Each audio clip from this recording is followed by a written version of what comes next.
Bien, chers collègues. Oyez, oyez, oyez, moi, ces gens. Ah.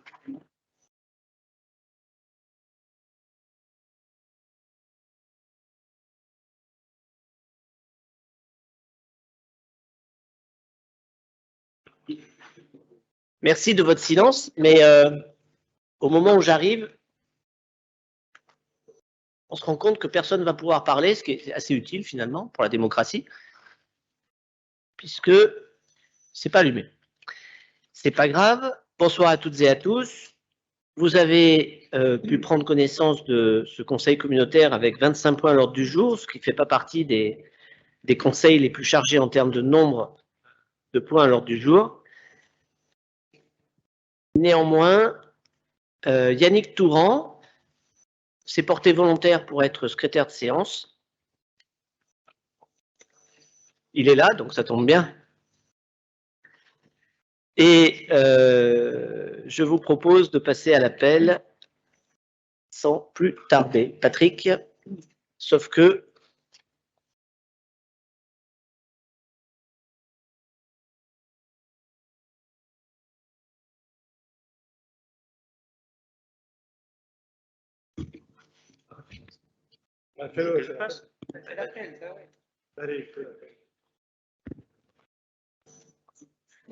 Alban Fontenille, aïeux.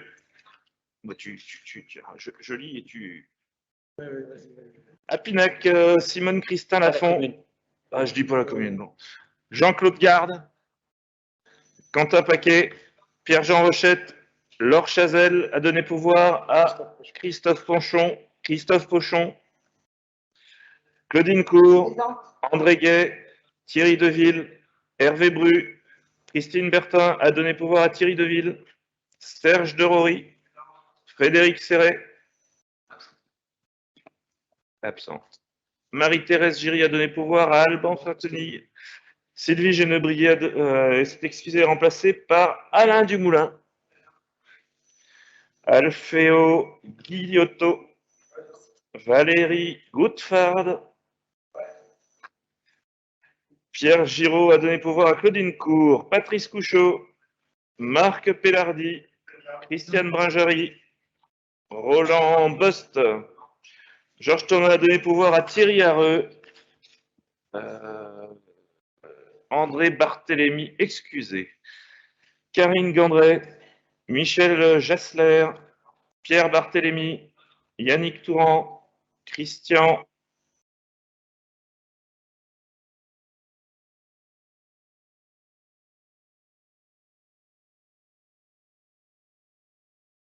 Ah bah c'est bon, regarde, tu peux reprendre la suite. Allez, c'est bon.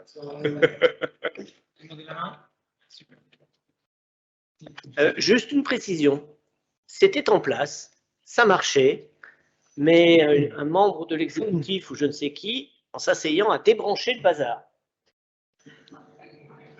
J'ai eu la précision à l'instant, parce que vous imaginez bien qu'entre le directeur de cabinet et Alice qui viennent,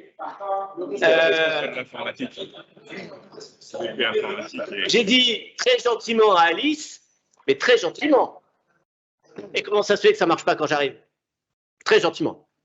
Et non, elle me dit ça marchait, mais quelqu'un l'a débranché. Enfin, si tu nous entends. C'est Quentin, en fait. D'accord. Très bien. Allez, vas-y, Patrick. Allez, c'est parti. Bonsoir à tous. Christophe Détra, Dominique Guillain, Valérie Alvic, François Forcher, Jean-Philippe Pontagne a donné pouvoir à Bernard Coutançon, Pascal Roche, Serge Grandjean, Thierry Chavaran, Bernard Tranchant, Marie-Gabrielle Pfister a donné pouvoir à Christophe Basile, Thierry Missonnier, Patrick Remestin présent, Alain Limousin, Roland Bonnefoy, Thierry Gouby,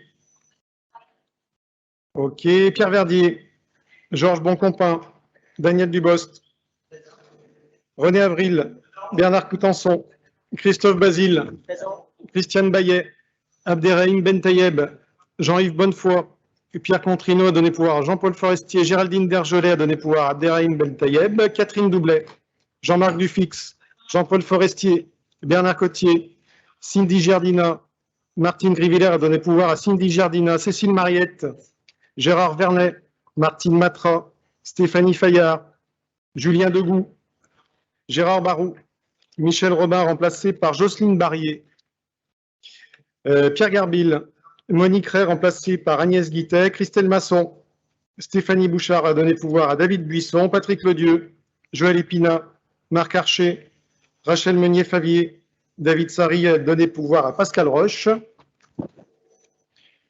Michel Jourjon, David Buisson, Frédéric Millet, Nicole Giraudon, Jean-Luc Daval-Pommier, Evelyne Chouvier, Paul Duchamp, Olivier Joly, Présent. Jean-Pierre Bras, Jean-Baptiste Chaussy, Béatrice Dauphin, René Françon, Flora Gauthier a donné pouvoir à Olivier Joly, Alain Laurando a donné pouvoir à Gilbert Lorenzi, Nathalie Legal, Gilbert Lorenzi, François Matvet, Pascal Pelou a donné pouvoir à René Françon, Ghislaine Poyet, Carole Tabitien a donné pouvoir à François Matvet, Gilles Thomas, Éric Lardon, Martine Charles, Marcel Jouara, Stéphane Villard, Rambert Paillard a donné pouvoir à Quentin Paquet, Jean-Marc Dumas a donné pouvoir à Jean-Luc Daval-Pommier, Annick Brunel, André Gachet, Christian Soulier, Jean-Maxence de Monchy, Frédéric Punier remplacé par Véronique Besset, Pierre Drevet, Michael Miomandre,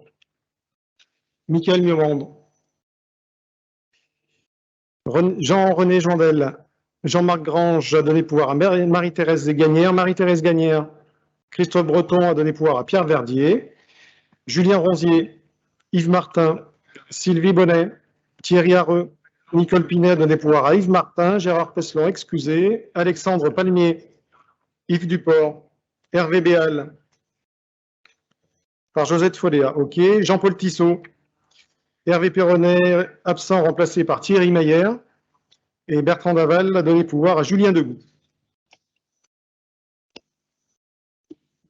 Merci, merci Patrick. Alors, on va commencer ce conseil municipal par l'approbation du procès-verbal.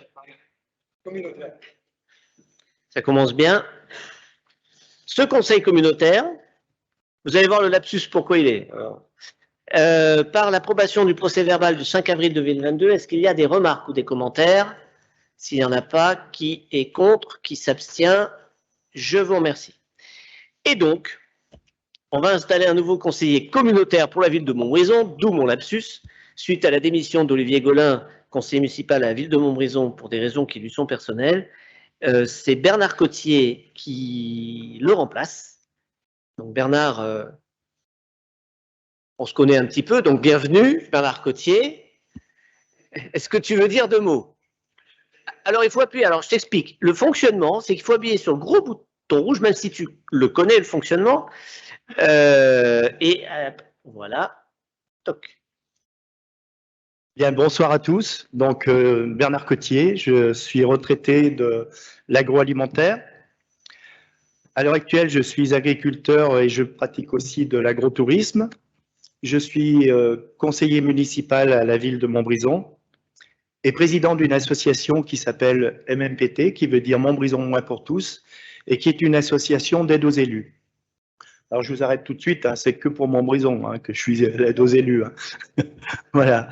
Donc, je suis content de me retrouver à nouveau dans ce conseil communautaire. J'y avais siégé de 2008 à 2014. Il me semble que ça me paraît un peu plus confortable. Ce n'est pas les sièges, hein, Monsieur le Président, hein, c'est toujours aussi… On est toujours aussi serré. Hein. Voilà. Bon, mais je ne serai pas beaucoup plus long. J'espère que ces conseils communautaires seront moins longs qu'auparavant et que nous ferons plein de belles choses pour notre merveilleux territoire. Voilà. Bon conseil à tous.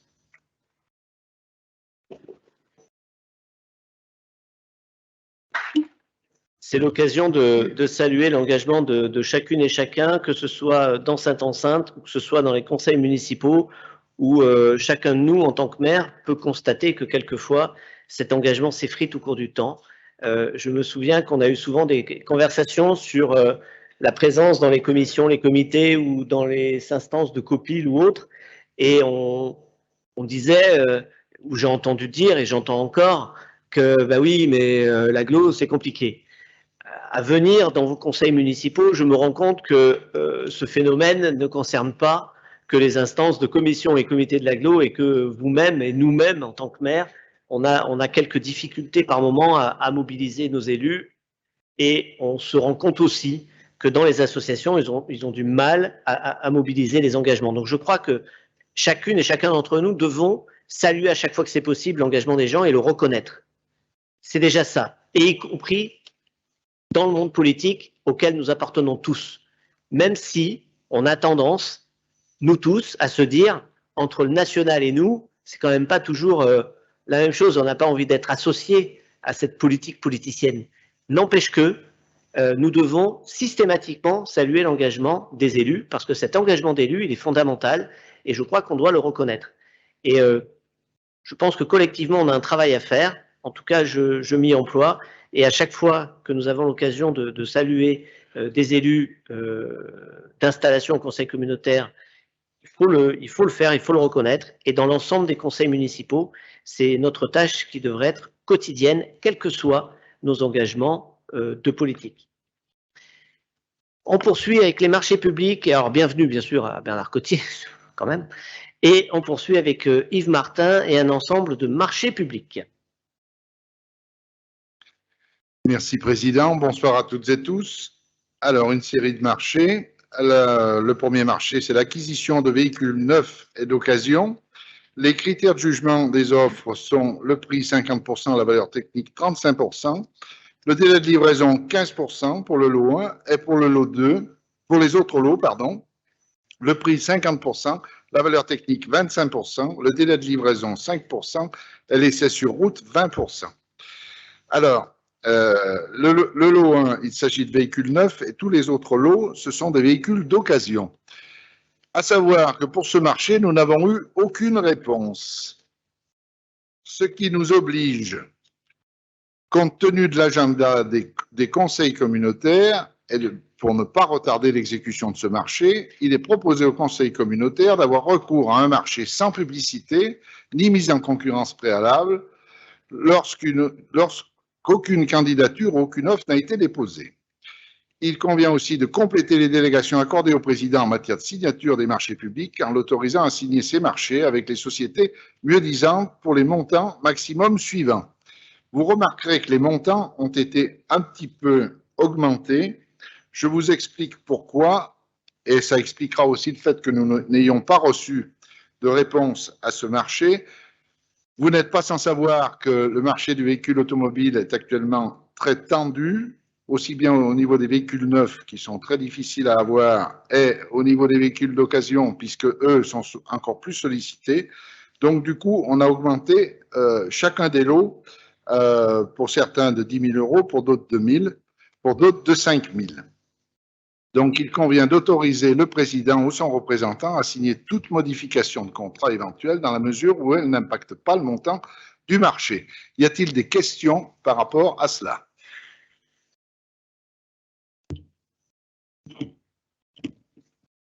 Adeline Boursier. Attends, pardon.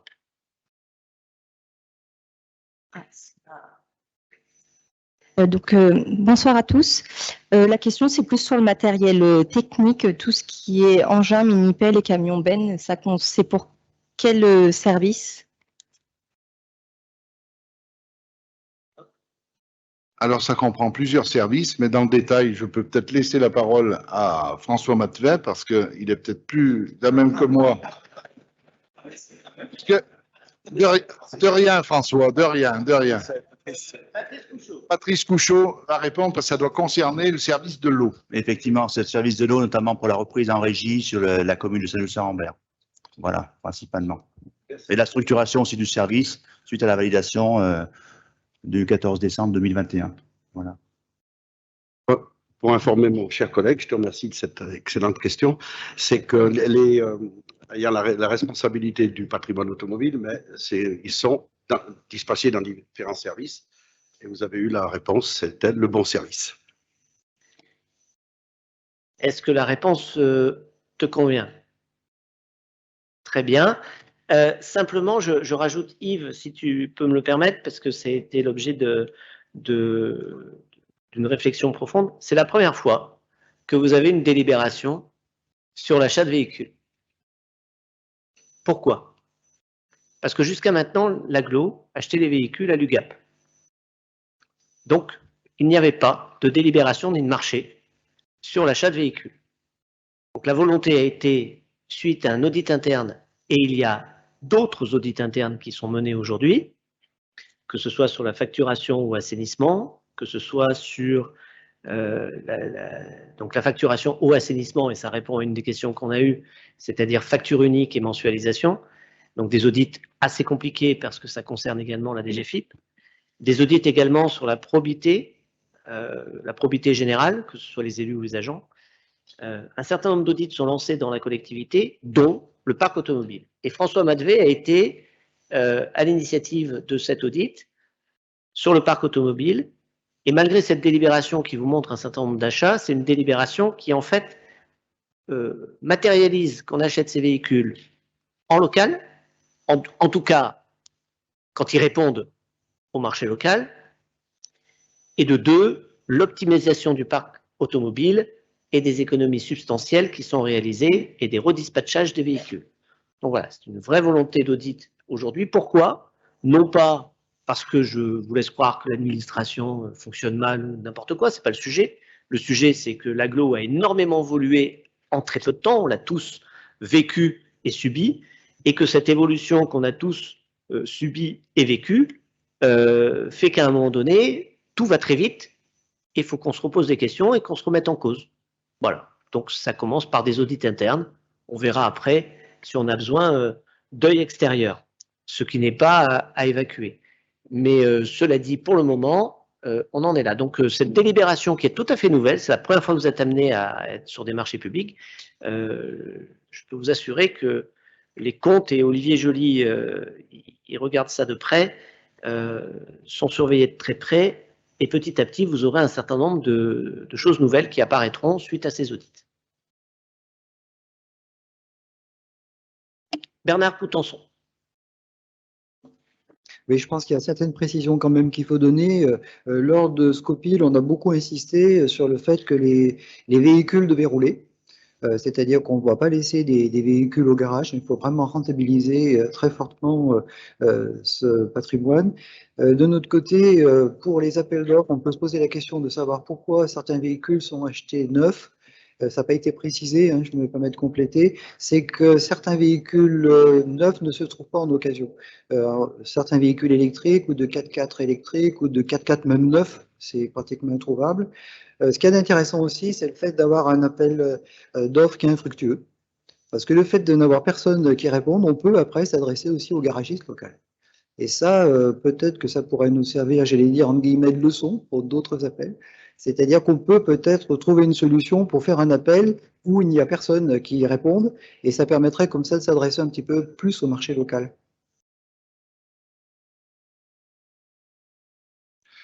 Merci pour cette précision. Ça m'a bien évité de le dire moi-même, mais c'est vrai que j'avais prévu de le faire. Mais c'est tout à fait juste ce que tu viens de dire, Bernard, à savoir que les véhicules dont parlait Bernard, ce sont effectivement des petits véhicules légers en 4x4. Alors, pour rentrer un peu dans la technique, il y a des préparateurs, chez Renault, c'est Simpar, chez Peugeot, ça doit être d'Angel, qui font en petite série des véhicules comme ça qui sont très durs à trouver. Donc, c'est pour ça que, voilà, ceux-ci, on les prend neufs. Par contre, pour d'autres véhicules, effectivement, l'occasion est sans doute plus adaptée parce qu'il y a des véhicules d'occasion qui sont bien moins chers, qui n'ont pas beaucoup de kilomètres. Et pour certains services qui ne roulent pas beaucoup, ça permet une économie bien importante. Voilà. Y a-t-il... Thierry Chavaran. Non, mais juste une petite question. On a une explication pour pourquoi on n'a pas, pourquoi l'appel est infructueux sur les véhicules courants?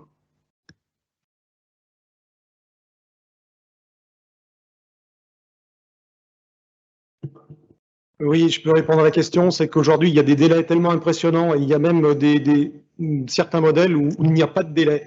Donc, un appel d'offres, c'est restreint dans le temps. Et en ce qui concerne les véhicules d'occasion, aussi un appel d'offres, il faut savoir que le véhicule est bloqué chez le concessionnaire jusqu'au moment de l'étude de l'offre. Et donc, c'est extrêmement contraignant de conserver un véhicule 2 mois ou 3 mois sans être sûr de pouvoir le vendre derrière et de répondre à l'appel d'offres, effectivement.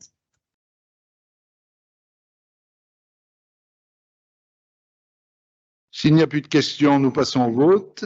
Qui est contre? Qui s'abstient? Je vous remercie. Ah, une abstention, pardon. Donc, nous poursuivons avec le deuxième marché, détection et géolocalisation des réseaux enterrés. Donc, la consultation concerne la détection et la géolocalisation des réseaux enterrés. Je vous passe le détail de ce qui est juste après. Les critères de jugement des offres sont le prix des prestations 40% et la valeur technique 60%. Le marché est conclu pour une période initiale d'1 an renouvelable une fois, à compter du 1er septembre 2022. Les prestations sont réparties en 2 lots, le lot 1 pour le secteur nord et le lot 2 pour le secteur sud.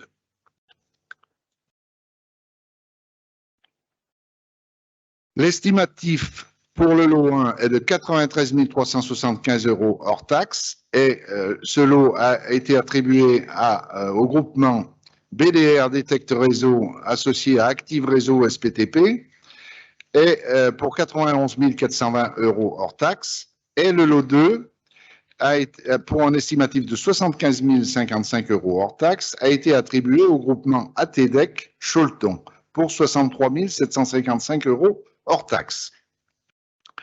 Il est proposé au Conseil communautaire d'autoriser le président à signer ces marchés avec les sociétés mieux-disantes et pour les montants indiqués, et d'autoriser le président à signer toute modification de contrat éventuelle dans la mesure où elle n'impacte pas le montant des marchés. Y a-t-il des questions? Alors, nous passons au vote. Qui est contre? Qui s'abstient? Je vous remercie pour l'unanimité. Troisième marché, prestations, broyage, criblage et transport de déchets verts pour les plateformes d'Artin, Estivareil et Savigneux.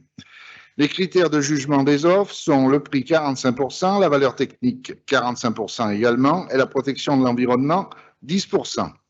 Le marché est conclu pour une durée de 4 ans à compter du 25 juillet 2022. Montant minimum pour la durée 300 000 € hors taxe et le montant maximum 500 000 € hors taxe. Tout cela pour 4 ans. L'estimation du marché est de 431 715 €. Et le DQE de l'entreprise retenue est de 481 735 € 52 hors taxe. L'entreprise retenue est Auvergne-Rhône-Alpes Veolia pour un montant de 500 000 € hors taxe. Y a-t-il des questions sur ce marché?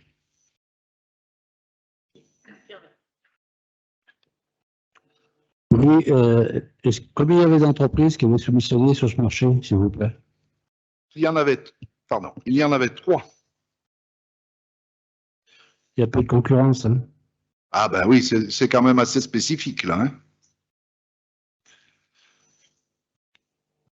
D'autres questions? Alors nous passons au vote. Qui est contre? Qui s'abstient? Une abstention. Je vous remercie. Nous passons aux travaux d'aménagement de voirie, boulevard Carnot et rue Gambetta sur la commune de Saint-Just-Saint-Rambert. Il s'agit de réalisation d'enrobés et de places de stationnement ainsi que de pose de bordure. Les critères de jugement sont le prix 60% et la valeur technique 40%. L'estimation du marché est de 350 000 € hors taxe et il est proposé d'autoriser le président à signer ce marché avec la société Colas, TPCF, à Moron-les-Bains, pour un montant de 347 994 € 50 hors taxe. Et d'autoriser le président à signer toute modification de contrat éventuelle dans la mesure où elle n'impacte pas le montant du marché. Y a-t-il des questions?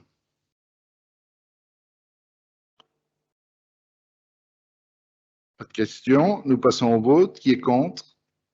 Qui s'abstient? Je vous remercie pour l'unanimité. Dernier marché, travaux d'enrobés pour le programme de voirie 2022 sur les communes de Chalmazel-Jansanière, Marcoux, Sauvin, Saint-Bonnet-le-Coureau, Saint-Didier-sur-Rochefort et Saint-Just-en-Bas. Je vous passe le détail des différentes voies, sauf pour Sauvin où il y a une erreur sur le chemin de Mort. Il s'agit du chemin de Gour. Le maire de Sauvin doit être d'accord avec ce que je dis, normalement. Bon, visiblement, oui. Bon. Dugour, oui, voilà, c'est ça. Merci pour cette précision, c'est Dugour et non pas de Gour. Les critères de jugement des offres sont le prix 70% et la valeur technique 30%. L'estimation du marché est de 370 000 euros, c'est 370 760 euros hors taxe, pardon. Et il est proposé au Conseil communautaire d'autoriser le président à signer ce marché avec la société Eiffage pour un montant de 425 628,10 euros hors taxe. Et d'autoriser le président à signer toute modification de contrat éventuelle dans la mesure où elle n'impacte pas le montant du marché. Y a-t-il des questions? Alors, nous passons au vote. Qui est contre? Qui s'abstient? Eh bien, je vous remercie pour l'unanimité. Merci Yves. On poursuit avec François Madvé pour une modification de contrat.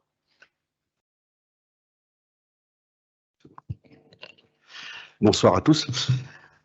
Donc, c'est une modification de contrat qui correspond au marché de mission de maîtrise d'œuvre sur la réhabilitation des bâtiments de l'Orangerie à Montbrison. Donc, ces travaux qui ont fait l'objet par la précédente mission de main-d'œuvre consistent à réhabiliter le bâtiment de l'Orangerie. Je pense qu'on en a suffisamment parlé pour accueillir tous les services de Loire-Forêt Agglomération. Cette modification prend notamment en compte les circonstances liées à la crise sanitaire du Covid. Je pense que ça n'échappe à personne.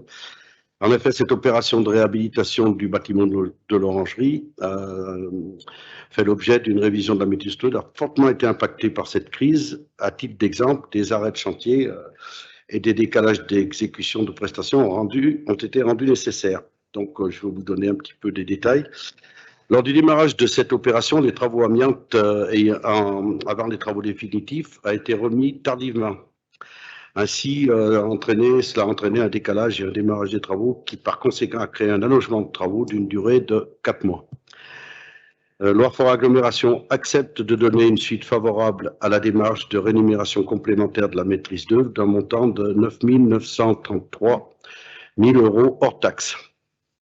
Il s'agit de l'allongement des travaux liés à la crise sanitaire du Covid. Loire-Forêt Agglomération entend s'inscrire dans le cadre de recommandations de la direction des affaires juridiques de la relance. Vous avez les fiches techniques. Sur les mesures d'adaptation de ces règles, la passation de procédure et d'exécution des contrats publics pendant la crise sanitaire qui est liée à l'épidémie du Covid, d'exécution des contrats pendant cette crise sanitaire.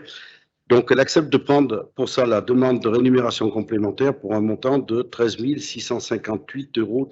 Donc, ça correspond à une prolongation de 5,5 mois du délai d'exécution des travaux. Ainsi, au titre de l'allongement des délais de cette exécution de travaux, Loire-Forêt Agglomération accepte une augmentation de la rémunération à la maîtrise d'œuvre de 23 591,33 euros. Voilà pour ce qui est de l'allongement de ces travaux liés à la crise du Covid et aux travaux d'amiante qui ont pris du retard. Sur l'évolution du coût des travaux, depuis le démarrage de cette opération de travaux en 2019, des travaux supplémentaires ont été nécessaires. Les montants de ces travaux nécessaires en cours d'exécution s'imposant à la maîtrise d'ouvrage et n'étant pas de la responsabilité de la maîtrise d'œuvre s'élèvent à 125 990,54 euros. Chers collègues, il est bien entendu qu'il n'est pas question de rémunérer la maîtrise d'œuvre lorsqu'elle n'avait pas prévu ou entendu ces travaux. Loire-Forêt, là, on a ferraillé dur, pas question de les rémunérer là-dessus. Ainsi, en appliquant le taux contractuel de rémunération de cette maîtrise d'œuvre de 8,5%, la rémunération complémentaire précisée ci-dessus s'élève à 8,5%, 220 857,01 euros égale 18 772,85 euros hors taxe. Au total, l'ensemble des plus-values précisées avant aboutissement a un total de 23 591,33 plus 18 772,85 égale 42 364,18 euros. Cette plus-value additionnée à l'avenant numéro 1 déjà passé aboutit à une augmentation de 18,46%. Il y a eu des négociations qui n'ont pas été faciles avec la maîtrise d'œuvre, mais on est arrivé à un accord. Pas question, je le répète, de rémunérer des travaux qu'elle n'avait pas prévus. Donc, en montant total du marché, on peut vous préciser quand même qu'on reste, et c'est pas facile, dans la PCP, on reste dans l'enveloppe. Montant total du marché après modification 299 989, montant de la modification, je viens de vous le dire, 42 364,12 €. Et le montant total du marché après cette modification, 342 353,12 €. Cette augmentation est conforme aux articles précités et il est demandé au Conseil de bien vouloir valider. Est-ce que ça amène des questions? Pas de questions? Si? Oui? On vous entend pas, je vous entends pas, madame, parle.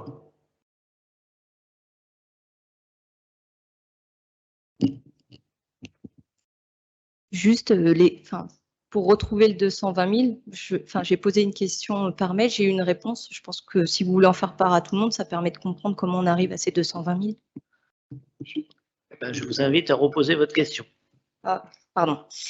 En fait, c'était, on voit le montant de 125 000 et après on voit le montant de 220 000 et l'écart, je ne le retrouvais pas. Donc, je vous lis juste la réponse. Dans l'avenant, vous trouverez les mentions suivantes. Le montant des travaux supplémentaires demandés par la maîtrise d'œuvre durant le déroulé de l'opération s'élève à 94 866 €. Le montant des travaux rendus nécessaires au cours de l'exécution s'imposant à la maîtrise d'ouvrage et n'étant pas de la responsabilité de la maîtrise d'œuvre s'élève à 125 990 €. Et en gros, c'est le total de ces deux sommes qui font les 220 000 qui sont dans la note de synthèse. Alors, c'est formidable, parce que pour le coup, vous avez fait la question et la réponse. Ça sera dans le compte-rendu, que tout le monde lira. Merci. D'autres questions? S'il n'y a pas d'autres questions, on va passer au vote. Qui est contre? Qui s'abstient? 2 abstentions, c'est ça? Merci. Parfait. On poursuit avec Patrick Romestin et des sujets sur les ressources humaines. Oui, le premier point concerne les adaptations au tableau des effectifs. Tout d'abord, par la création d'un poste d'animateur France Service multisite. Vous n'êtes pas sans savoir que depuis quelque temps, nous avons déployé sur le territoire 3 maisons France Service, maisons physiques, bien sûr, sur les communes de Noir-Étape, Bouin et Saint-Bonnet-le-Château.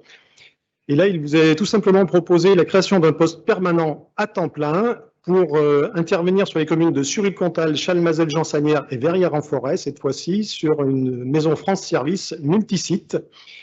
Donc, ce serait un poste ouvert sur l'ensemble du cadre d'emploi des adjoints administratifs, donc en catégorie C. Il vous est aussi proposé d'autoriser le recrutement d'un agent contractuel en cas d'absence éventuelle de candidature de titulaire.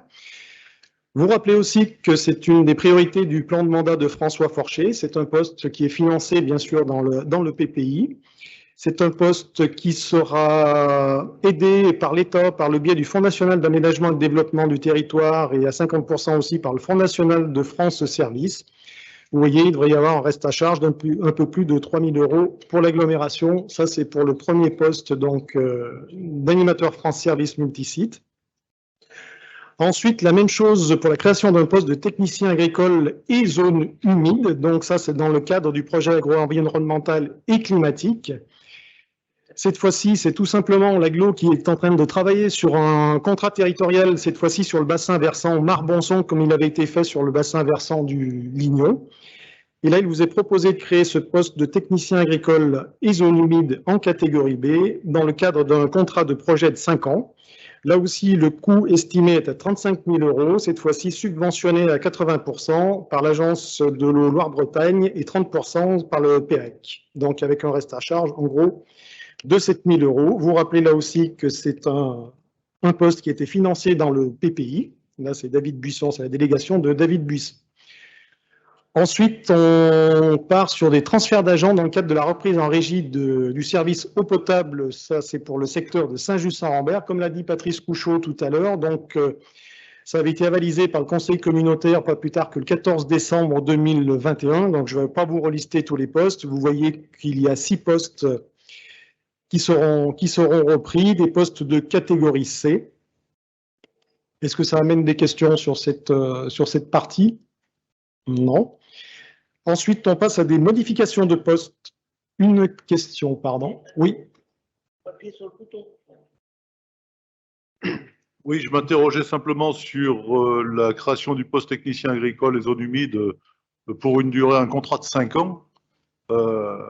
Compte tenu de la nature de l'emploi et de la problématique que posent aujourd'hui les problèmes de l'eau en règle générale, mais aussi sur notre territoire, ne devrait-on pas embaucher quelqu'un en CDI complet pour avoir justement un maintien des compétences?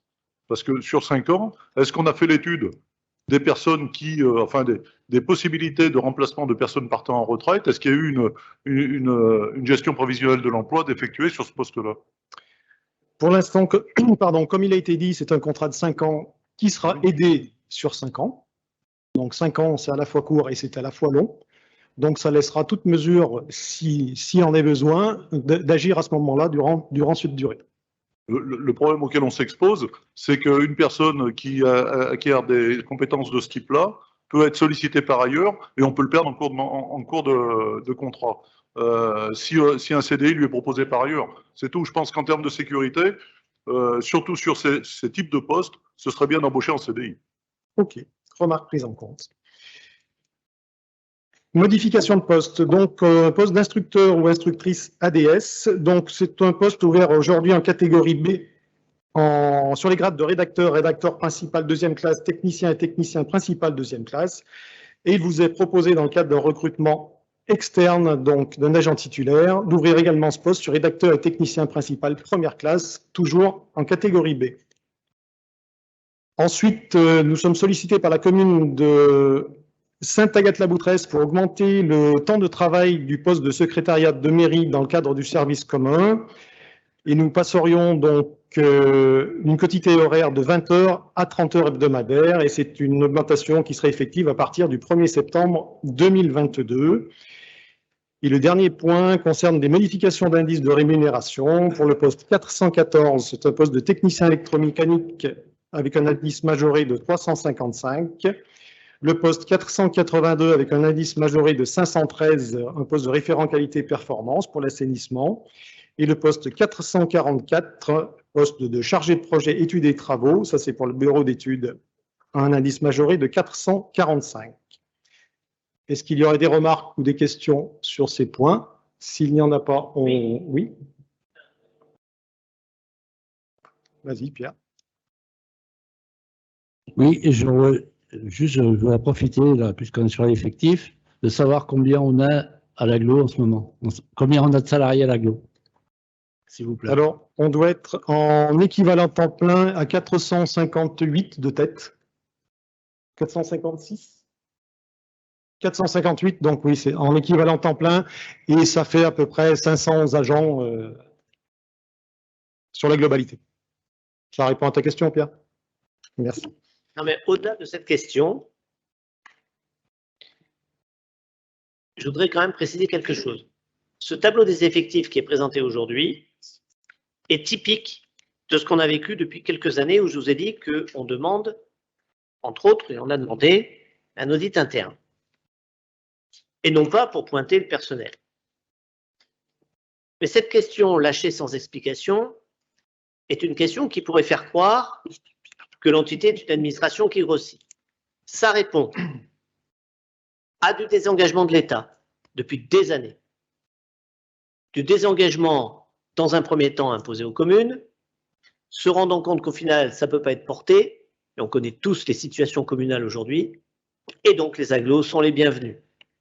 Et quand je parle de désengagement ou de décentralisation, tout dépend de comment on prononce les choses, on accompagne cela non pas de transfert financier, mais de capacité aux agglos de faire voter des impôts. 1. 2. Ça fait face à des décisions où à un moment donné, on passe de délégation de service public à de la régie. Donc sur 2 interventions que j'ai aujourd'hui, entre un élu qui demande, à juste titre ou pas, je ne suis pas là pour le juger, en tout cas une conviction, de passer des CDI à des CDD, et une question d'un nombre de personnes qui sont à Loire-Forêt Agglomération. Moi, je voudrais juste repréciser qu'aujourd'hui, et je le dis avec vraiment beaucoup de conviction, et je sais que vous savez ce que je vais vous dire, au plus ça va et au plus je considère que les agglos sont les meilleures protections des communes. Au risque d'en choquer certains, j'en suis de plus en plus persuadé. Parce que si on demandait aux communes aujourd'hui d'assumer ce qu'est en train de faire des agglos, et notamment Loire-Forêt Agglomération, dont je salue l'organisation mais dont on doit être en capacité de se remettre en cause chaque jour, c'est vraiment une réalité. Et ces deux questions à ce moment-là me percutent et me disent qu'au jour d'aujourd'hui, sur les ressources humaines, c'est plus de quelle façon on optimise l'argent public dans un contexte national éminemment mouvant. Et on perturbe toutes les comparaisons. Et je répète, la question n'est pas de savoir quelle est la situation d'aujourd'hui par rapport à hier, c'est quelle est la situation d'aujourd'hui si on fonctionnait comme hier. Et ça, c'est très difficile à évaluer, et c'est exactement le travail que nous sommes en train de faire.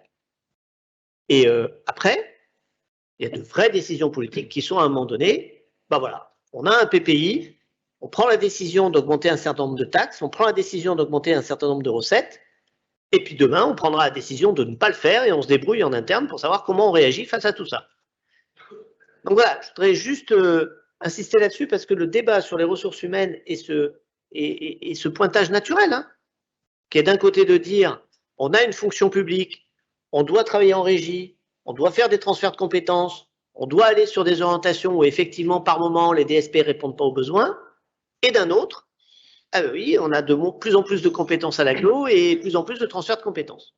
Voilà, c'était juste cette petite mise au point et je salue et j'en profite de le faire, le travail des ressources humaines qui pour le coup, quand vous avez 450 agents à équivalent temps plein, quand vous voyez la rapidité à laquelle on modifie les périmètres, la rapidité à laquelle on fait prendre des compétences aux uns et aux autres, la rapidité à laquelle on fait voter des lois comme la zéro artificialisation nette, bah à un moment donné, chapeau aux ressources humaines.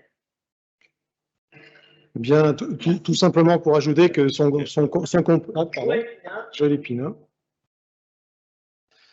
Oui, Christophe, je n'ai pas fait la même analyse que toi par rapport à la préservation des communes. Parce que c'est pas parce qu'il y a l'agglo qu'on à mon avis, on va préserver les communes. Tout simplement, on se rend compte aujourd'hui que malgré les agglos au niveau des communes, en administratif, on en a bien autant qu'il y a quelques années, voire sinon plus, que les ressources baissent de jour en jour et que la bascule va être vite faite par rapport à un préfet ou par rapport à des futurs textes de loi qui vont dire le maire qui va se plaindre de sa petite commune, il n'a plus de budget, il ne peut pas boucler son budget. On va dire, monsieur, regroupez-vous et ce qu'on n'a pas pu faire par la loi, on le fera par les finances, à mon avis. Et ça, je pense que ça va arriver très rapidement. Bon, pour le moment, on n'entend pas parler, la période ne s'y prête pas parce qu'il faut caresser dans le bon sens du poil, mais je pense que ça va arriver très vite. Alors, c'est à toi de dire qu'il faut caresser dans le bon sens du poil. Moi, je n'ai pas forcément l'impression de caresser dans le bon sens du poil. Mais cela dit, peu importe avec ce degré d'humour, mais ce que j'ai envie de te dire, c'est que je te rejoins en fait. Alors, en fait, je pense qu'on est d'accord. Simplement, ce qui est en train de se passer sur le plan financier, vous savez, quand l'agglo crée un fonds de solidarité communale et qui se dit qu'on va aider les communes, c'est pas pour rien. Sauf que si jamais les agglos n'étaient pas là, ça arriverait beaucoup plus vite que ce que tu le dis. Ça serait même dévastateur. Jean-Pierre Bras. Non, si. Oui. Merci. Alors, juste pour corriger, je n'ai pas demandé à transformer un CDI en CDD, hein, c'est l'inverse. Hein, mais je pense que tout le monde aura. On a bien compris. Hein, très bien. Je pensais d'ailleurs même pas susciter cette réaction parce que bon, j'ai pas pour habitude de prôner le gaspillage de l'argent public. Mais tout simplement, la bonne utilisation de l'argent public, c'est aussi de mettre les bonnes compétences là où elles doivent être. Et quelquefois, perdre des compétences, c'est aussi gaspiller l'argent public. C'est tout simplement ce que je voulais dire par là. Mais j'avais une question supplémentaire. Lors de la réunion que nous avions eue, le point sur l'eau qui avait été fait à Saint-Just-Saint-Rambert, j'avais cru comprendre que sur Saint-Just-Saint-Rambert, l'équipe technique serait composée de 5 emplois temps plein et qu'il y aurait 2 emplois administratifs. Or, dans les créations de postes, je vois qu'il n'y a que 6 postes de créés et non pas 7. Alors, est-ce que j'avais mal compris à l'époque mais c'est les chiffres qui nous avaient été donnés? Alors, moi, je vais répondre sur une première partie de la question. D'abord et d'une, vous êtes à l'initiative d'aucune réaction. vous êtes à l'initiative conjointement de la réaction. Oui, conjointement. Désolé, tout le monde avait bien compris que c'était un CDI. 3, j'ai jamais dit qu'on était sur le gaspillage d'argent public, j'ai pas utilisé ce terme, c'est vous qui l'utilisez. Et enfin, j'ai envie de dire que vous faites un procès d'intention par avance, puisque vous dites qu'on perd une compétence au moment où on crée un recrutement. Donc moi, j'associe pas une perte de compétence à un CDD ou un CDI. Désolé, M. Bras, je ne suis pas d'accord avec vous. Je ne veux pas polémiquer là-dessus. Je ne suis pas. On s'en expliquera après si vous voulez. Je ne veux pas polémiquer là-dessus. Je ne suis pas d'accord avec vous. Pas un problème. Cela dit, vous êtes exprimé, moi aussi. Pour la question des 6 ou 7, c'est Patrice. Alors aujourd'hui, justement, de fait d'avoir pris en régie la ville de Saint-Luc-Sarambert, on est aussi en train de réorganiser tout le secteur sud, en fait. Et en fait, les recrutements se font au fil de l'eau, sans faire de jeu de mots, désolé, hein, mais ça me va bien. Et petit à petit, on va recruter, mais il s'avère que pour l'instant, c'est 4. Il y aura, effectivement, je confirme, il y aura bien deux présences à Saint-Just. Il faut savoir que les personnes qui sont recrutées ne seront pas forcément, et sûrement pas forcément qu'à Saint-Just-Sarambert. Ils seront sur Loire-Forêt, secteur sud. Voilà. Là, voilà, mais je pense que ça va monter crescendo et je ne vous cache pas que le recrutement n'est pas facile non plus. Voilà, on est comme tous les secteurs d'activité où c'est pas simple de trouver des gens qui sont à même d'avoir les compétences et travailler à Loire-Forêt. Voilà. Comme dans notre entreprise d'ailleurs. Pierre Verdier.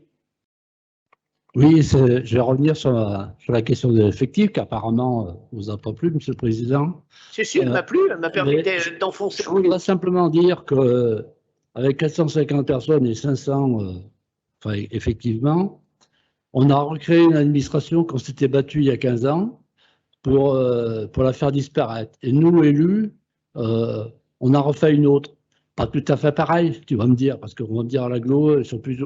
Mais il y a des fois, quand on appelle l'agglo ou quand on demande des services, on se croit dans l'administration un peu. Voilà, donc ce que je voulais définir pour savoir, pour te dire que pourquoi je voulais savoir le nombre d'effectifs qu'il y avait.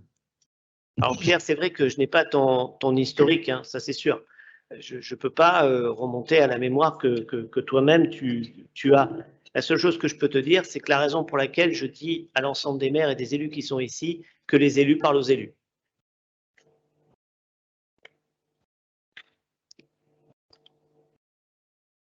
Adeline Boursier.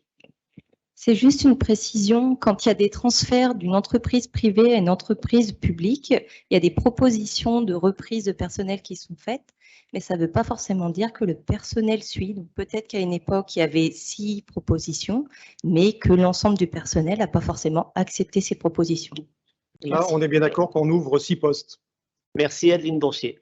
Tu as raison, on ouvre 6 postes pour l'instant. C'est la création de 6 postes. Voilà. Eh bien, écoutez, après toutes ces prises de parole, je vous propose tout simplement de passer au vote. Donc, sur tous ces points qui seraient contre, qui s'abstient, 2. Je vous remercie. Le point suivant concerne la création d'un comité social territorial. Eh bien, c'est en lien avec nos élections professionnelles de fin décembre, du mois de décembre de cette année, tout simplement l'élection de nos représentants du personnel. Mais là, il s'agit tout simplement de répondre à une obligation réglementaire. Hein. Et là, on est tout simplement en fusion du CT et du CHSCT, qui va s'appeler aujourd'hui Comité social territorial.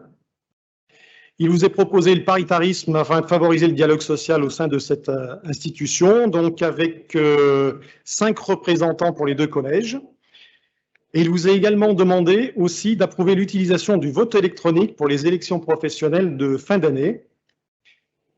Le comité technique a été saisi donc le 11 mai 2022 et a donné un accord positif sur le mode de vote électronique. Et il vous est tout simplement proposé d'approuver ces propositions de ce soir.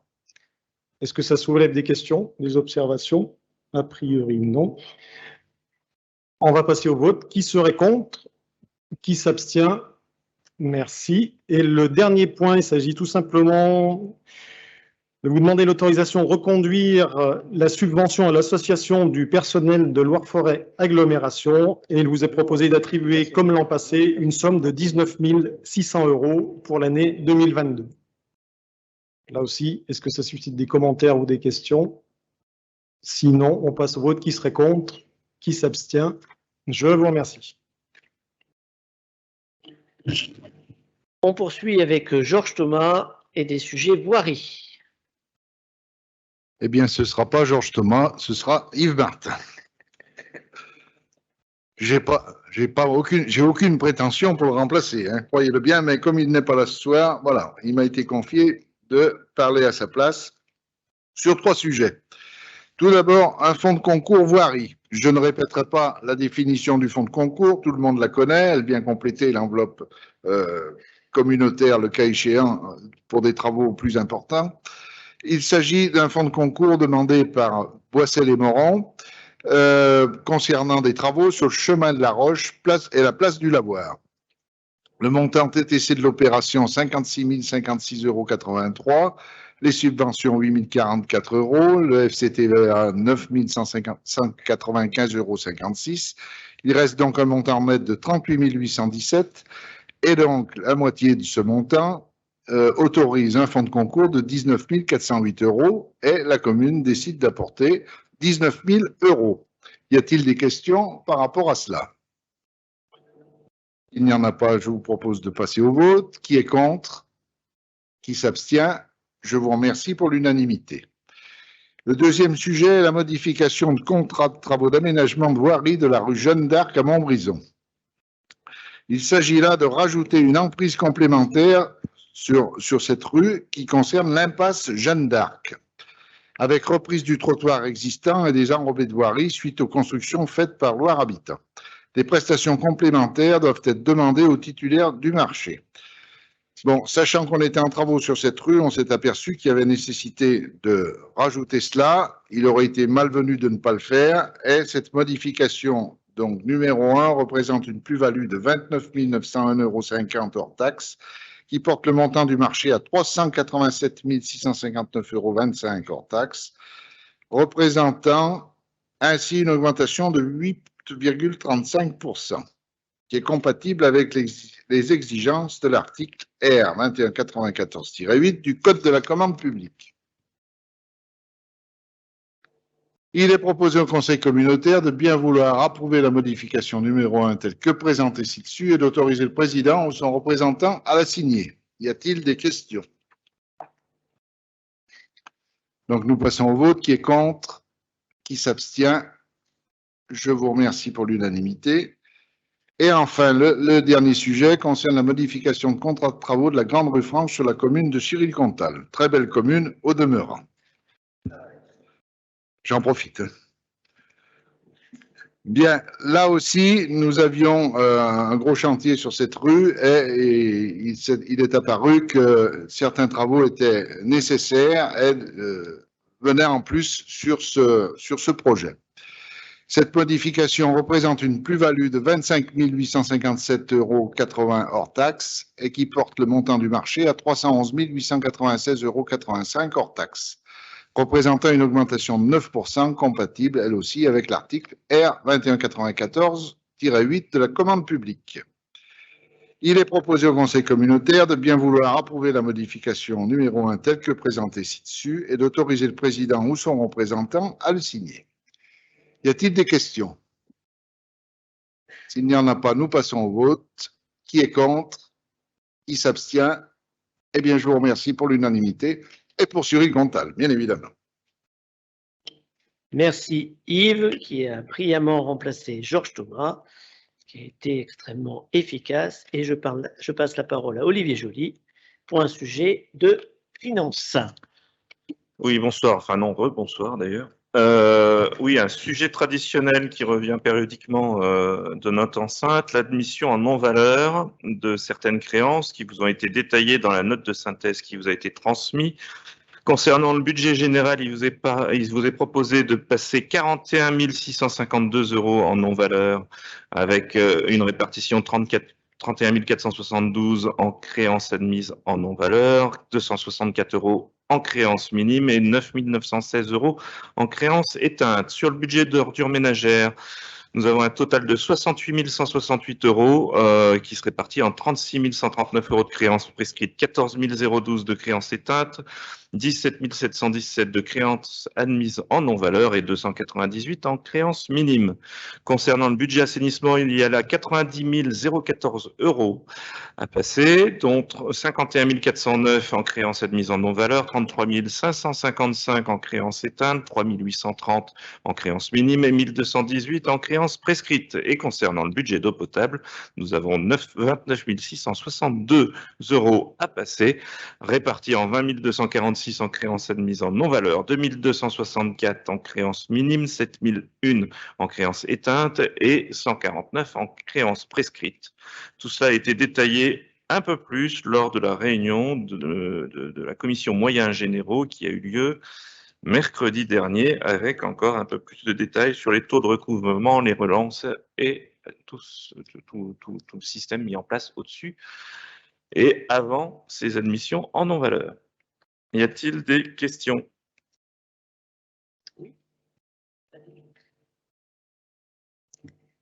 Deux remarques. Merci déjà pour les éléments présentés à la commission. C'était intéressant d'avoir l'ensemble de l'historique. Et la deuxième chose, c'est j'appuie simplement sur le fait que de continuer la démarche de la mensualisation de toutes ces prestations sur l'ensemble du périmètre et que ça devrait aider à moins chercher ces créances non recouvrées. Merci. On est d'accord. On est d'accord. Y a-t-il d'autres questions? Eh bien, s'il n'y a pas d'autres questions, on va passer au vote. Qui serait contre? Qui s'abstient? Merci de cette unanimité. Merci Olivier. Stéphanie Fayard sur un sujet rivière, un premier sujet rivière. Attends, j'arrive pas à mettre son... Bonsoir à toutes et tous. Donc, le premier point concerne l'adhésion de la communauté de communes des Loges et de la communauté de communes du Val de Sully à l'établissement public Loire. Donc, les établissements publics territoriaux de bassin sont des syndicats mixtes spécialisés définis au Code de l'environnement. Ils ont notamment la spécificité d'avoir un périmètre d'action hydrographique qui ne se limite pas aux frontières d'une commune ou d'une communauté de communes. Il peut rassembler tous les niveaux de collectivité et agit comme un chef d'orchestre pour faciliter l'exercice de leurs compétences respectives à l'échelle adaptée d'un bassin. Les communautés de communes des Loges et du Val de Sully souhaitent adhérer à l'EPL. Cette adhésion doit être approuvée par l'ensemble des collectivités membres de l'EPL. Il est donc proposé au Conseil communautaire de bien vouloir émettre un avis favorable à l'adhésion des communautés de communes des Loges et du Val de Sully à l'établissement public Loire. Y aurait-il des questions? Des votes contre? Des abstentions? Eh bien, je vous remercie pour cette unanimité. Et le deuxième point concerne le contrat territorial Marbonçon et petits affluents de la Loire pour un contrat courant de 2022 à 2024. Donc, Loire-Forêt Agglomération anime et coordonne. Non, mais elle enchaîne parce que j'ai dit qu'il y en avait un et un deuxième, mais elle vous en parlera en dernier point. Donc, Stéphanie, tu reviendras au micro. Je laisse la parole. Et pour le forestier, sur un rachat d'un lot pour optimiser la composition de la ZAC. Oui, bonsoir. Il s'agit d'un rachat par Loire Foraine d'un lot situé zone attractivité Chambaillère à Boin-sur-Lignon. Ce terrain d'une surface de 1515 m² a la particularité d'être très allongé. Comme on le voit sur le plan, là, il fait 137 mètres de long par 11 mètres de large. Oui, c'était l'aéroport de Boin. Et correspondait aux besoins de l'activité de la SARL Lastrée qui délivrait des formations moto. Pour Loire Forêt, il paraît opportun de racheter cette parcelle afin d'optimiser les parcelles voisines qui sont propriétés de Loire Forêt. Après négociation, ce rachat s'effectue au prix de 26 000 € hors taxe. Il vous est donc demandé d'approuver cette transaction. Y a-t-il des questions? Pas de questions? Qui est contre? Qui s'abstient? Merci. On enchaîne avec une convention de veille et de stratégie foncière et Claudine Cour. Oui, bonsoir à tous et toutes. Il s'agit d'approuver une convention de veille foncière et de stratégie foncière entre Epora, Loire-Forêt, agglomération et la commune de Saint-Romain-de-Puy, suite à une demande de la commune qui a fait connaître son souhait de mettre en place cette convention pour une durée de 6 ans, avec pour objectif de déterminer les modalités de coopération publique entre les 3 parties pour mettre en œuvre sa politique de stratégie foncière sur la commune. Donc, il vous est demandé d'approuver cette convention. Est-ce qu'il y aurait des questions? Des votes contre? Des abstentions? Pour la commune. Une abstention. Merci. Frédéric Gachet. Non, André. André Gachet. Je m'abstiens parce que j'ai voté contre au conseil municipal, mais je ne voulais pas participer au vote même. Mais c'est en aucun cas contre l'agglo ni Epora. C'est parce que ce projet ne nous convient pas. Voilà, c'est tout.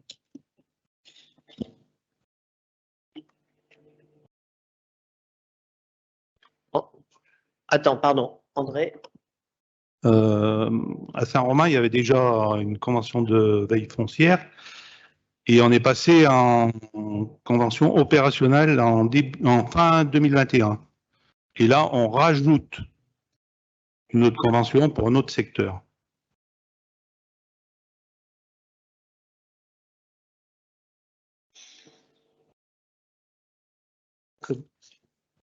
C'est voté, c'est bon. Merci de cette précision. On enchaîne avec Éric Lardon et des modifications du règlement sur les services de transport. Merci Président, bonsoir à tous. Oui, donc le Code des transports prévoit donc la possibilité d'instaurer des mesures tarifaires qui sont spécifiques en faveur des accompagnateurs des personnes handicapées. Le comité des partenaires qui s'est réuni assez récemment, qui est représenté également par des associations qui luttent contre le handicap, et le bureau communautaire et moi-même, en ayant la délégation des mobilités, on a proposé donc d'instaurer la gratuité pour les accompagnants des personnes en situation de handicap. Cette gratuité serait applicable pour l'accompagnateur et bien évidemment si l'accompagnateur voyage avec la personne qui est en situation de handicap. Ça, c'est la première proposition de modification du règlement.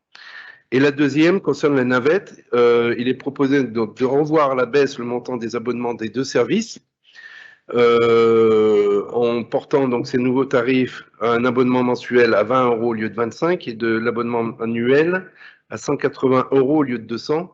On souhaite privilégier ce type de tarification. Et donc, c'est l'objet de cette délibération. Donc, il est demandé donc au Conseil communautaire d'approuver cette modification de réglementation et de conditions générales de vente sur ces 2 propositions. Je ne sais pas si ça suscite des observations. Concrètement, c'est plus une question liée à l'information qu'on diffuse. Sur le site, les derniers tarifs datent du 1er décembre 2018. Est-ce que c'est toujours d'actualité sur les carnets de tickets et le reste? Alors, je n'ai pas vérifié, mais je regarde dès demain. En tout cas, on profitera de cette délibération de ce soir, si ce n'est pas à jour, pour le mettre à jour dès l'adoption de cette délibération. Oui. Une seconde question. Je vois le nombre de personnes en situation de handicap, un nombre faible de personnes. Est-ce que c'est parce que le service il est difficile à utiliser ou comment est fait ce comptage? S'il y a un compte qui est tenu. Oui, alors je ne pourrais pas vous donner les chiffres exacts. Enfin, ce soir, je pourrais vous les communiquer éventuellement si ça vous intéresse, puisqu'on a effectivement la totalité du nombre de personnes qui utilisent les navettes en totalité et par rapport au comptage qui a été fait par rapport aux personnes handicapées. C'est peu de personnes, non pas parce que le service n'est pas adapté, il est adapté puisque il correspond à la mise en place des aménagements nécessaires pour accéder aux navettes. C'est simplement parce qu'il y en a peu qui l'utilisent, enfin peu, tout est relatif en définitive. Ceux qui l'utilisent sont très contents de l'utiliser en définitive, mais peu par rapport au nombre par rapport à la population globale. Alors peut-être qu'il y en a qui utilisent d'autres types de services comme peut-être des taxis ou des transports à la demande. Mais on pourra vous communiquer, puisqu'ils sont connus, la totalité des services de navette.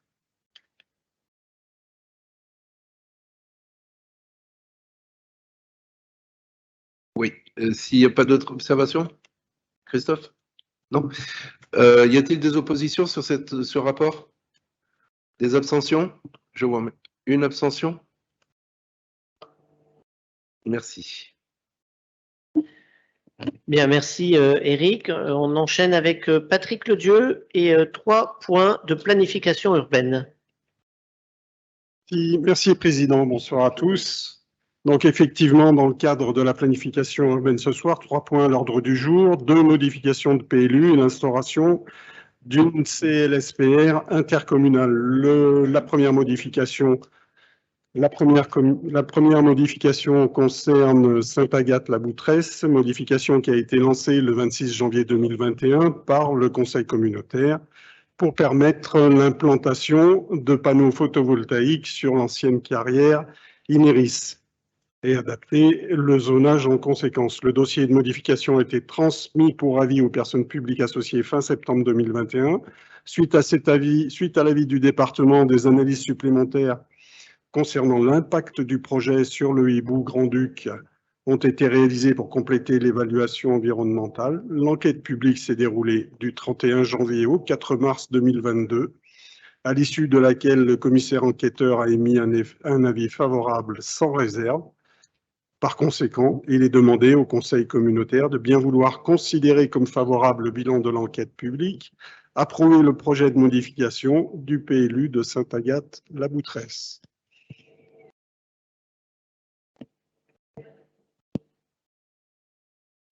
Bonsoir à tous. Oui, quelques éléments complémentaires donc à ce projet qui était assez long et auquel on arrive à son terme.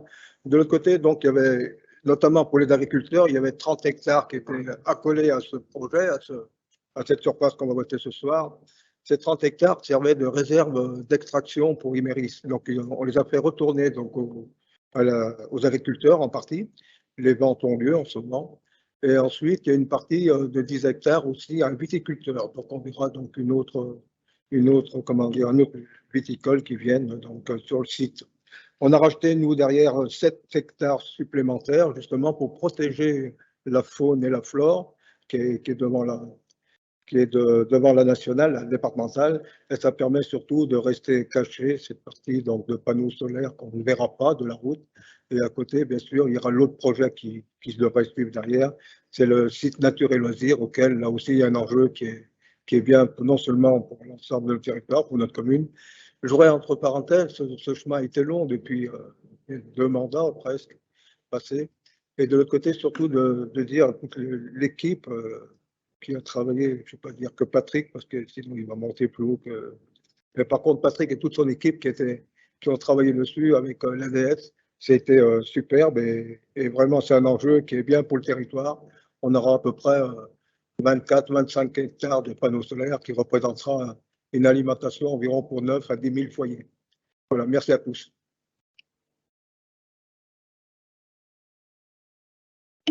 Ah, pardon. C'est bon. Merci Pierre.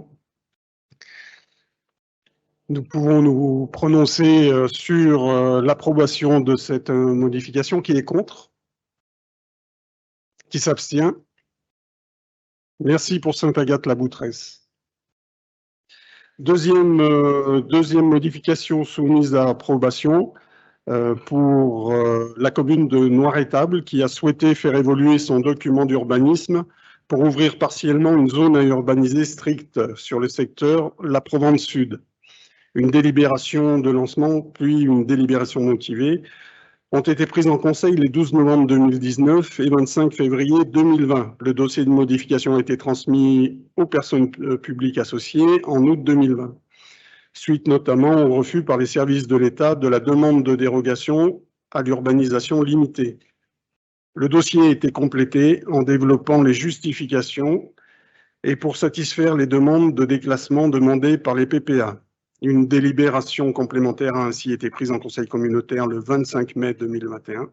Le dossier a été notifié de nouveau aux personnes publiques associées le 7 juillet 2021. Le SCOT Sud-Loire a émis un avis favorable, assorti d'une réserve ne pas permettre l'ouverture immédiate de 2 zones AUA non encore urbanisées. Cette demande n'a pas été suivie, considérant qu'un effort conséquent de reclassement des parcelles avait déjà été réalisé. L'enquête publique a été organisée du 16 novembre au 17 décembre 2021. Le commissaire enquêteur a émis un avis favorable, sous réserve de réduire une zone NF, ce qui a été fait. Il est demandé au conseil communautaire de bien vouloir considérer comme favorable le bilan de l'enquête publique, approuver le projet de modification numéro 2 du PLU de Noir-Étable.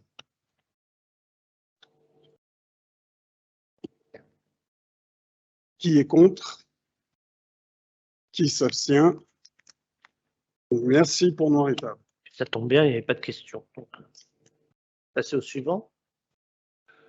L'instauration d'une commission locale des sites patrimoniaux remarquables intercommunale de Loire-Forêt Agglomération. Avec l'accord des maires des 6 communes concernées, Loire-Forêt Agglo a validé le principe d'une CLSPR intercommunale commune aux 6 sites patrimoniaux remarquables, en vigueur sur notre territoire, Montbrison, Chandieu, Lénieux, Saint-Marcelin-en-Forêt, Saint-Bonnet-le-Château, Saint-Rambert, commune de Saint-Just-Saint-Rambert. À travers l'installation d'une CLSPR unique, la volonté politique est ainsi de garantir une approche cohérente et territoriale des SPR et de favoriser la mise en réseau des acteurs en favorisant le dialogue et les échanges au sein de la CLSPR. Encore une fois, c'est une commission qui va pouvoir regrouper les uns et les autres en tant que communes concernées sur le mode de la complémentarité et éviter les redondances. Cette commission est une instance consultative constituée de membres de droit et de membres nommés. Elle a pour rôle d'accompagner les démarches d'élaboration et de modification des sites patrimoniaux remarquables sur le territoire de Loire-Forêt Agglo. Elle peut également être consultée lors de l'instruction des autorisations d'urbanisme situées dans les secteurs concernés par un SPR. La composition nominative a été transmise à la préfète du département pour avis le 2 mai 2022. Cette dernière a émis un avis favorable le 18 mai 2022. Il est demandé au conseil communautaire de bien vouloir valider la composition de la commission locale des sites patrimoniaux remarquables. Un projet de règlement intérieur sera présenté en annexe, sera approuvé par la première CLSPR. Bernard Coutançon. Oui, donc quelques précisions. Alors c'est vrai que sur l'instauration de cette commission locale, on ne peut pas être contre. Parce que toute personne qui dit mettre en valeur les sites patrimoniaux, bon, on est d'accord. Où c'est beaucoup plus délicat déjà, c'est quand on commence à parler déjà, pour définir un site patrimonial, c'est excessivement difficile. Et en plus, pour définir un site patrimonial remarquable, c'est d'autant plus difficile. Moi, j'aimerais bien savoir ici qui peut donner une définition très précise de ça. C'est très complexe. Alors après, ça pose un problème quand même de représentativité. Il est vrai que, bon, on a vu la liste, on ne peut pas être contre, hein, mais c'est vrai qu'en tant que village de caractère, on mouille la chemise quand même depuis pas mal d'années. Et je crois quand même que moi j'aurais bien aimé qu'un de mes collègues, soit Sauvin, soit Marolles, bon, parce que moi j'ai assez travaillé dans les copiles un peu partout, et j'aurais bien aimé quand même qu'ils participent un petit peu à ça, parce qu'on a un historique qui est très important, surtout. Le patrimoine, c'est quelque chose qui évolue, c'est quelque chose qu'on aborde tous les jours. Bon, nous, par exemple, en particulier, on n'a pas d'employé municipal, donc on sait vraiment ce que c'est que mettre en valeur un site patrimonial. Comment mettre en valeur un site pour faire adhérer la population. Donc ça se déclare pas du jour au lendemain. Et c'est vrai qu'on a quand même un historique, un engagement, et on aurait aimé peut-être qu'il y ait un des villages de caractère qui soit pris dans cette commission.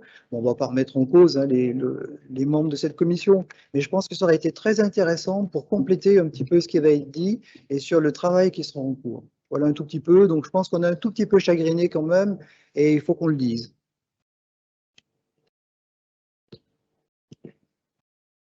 Alors, Bernard, oui, c'est tout à fait, effectivement, c'est tout à fait entendable.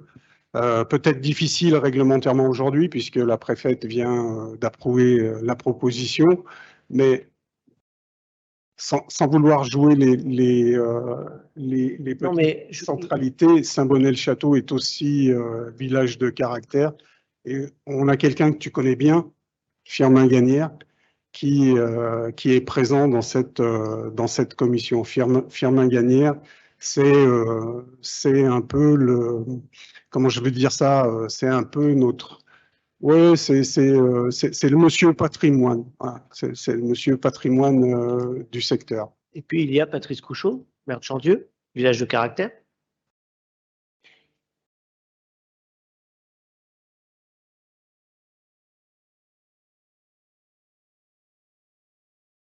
Non, mais là, on n'est pas du tout là pour polémiquer, on n'est pas là pour travailler sur des communes. Et c'est vrai qu'on a quand même des communes qui se ressemblent un tout petit peu de profil. Et c'est toutes les communes qui ont vraiment lancé les projets de village de caractère au démarrage ont quand même aussi un historique. On ne peut pas comparer une commune comme Saint-Bonnet-Château, Chandieu et des villages comme Marolles, par exemple. Et Marolles aurait eu toute sa place dans ce travail, surtout actuellement dans l'implication du dynamisme à mettre en place sur le plan culturel pour faire vivre ces villages. Parce qu'il y a non seulement le patrimoine qui est bâti, mais il y a aussi le patrimoine paysager, il y a aussi le patrimoine culturel. On a énormément de patrimoines qui sont là derrière, qui sont engagés. Il y a vraiment un historique dans ces communes et un travail au quotidien qui aurait dû être mis en valeur. Bon, mais on ne va pas polémiquer là-dessus. Le groupe est prêt, quoi, donc il part. Non, mais ce n'est pas une question de polémiquer, c'est une question d'échanger. J'ai aucun problème. Je dis juste que les villages de caractère sont représentés. Après, le SPR, c'est une commission aujourd'hui où l'architecte des bâtiments de France a largement son mot à dire sur les propositions de composition. Et voilà, sur la représentativité, je n'ai pas de problème. Sur le fait de faire partie telle ou telle commune, son histoire, sa culture, je pense que pour le coup, on joue le jeu dans tout plein d'autres instances que celle-ci. Après, j'entends la remarque. Effectivement, le groupe est prêt et on vous le propose. Mais j'entends surtout finalement une forme d'insistance à l'attachement, à l'histoire, à la reconnaissance, mais on s'y attache au travers de villages de caractère, ce qu'ils représentent. Et je le redis aujourd'hui, c'est largement représenté, puisque finalement, 2 représentants dans cette commission sont des villages de caractère.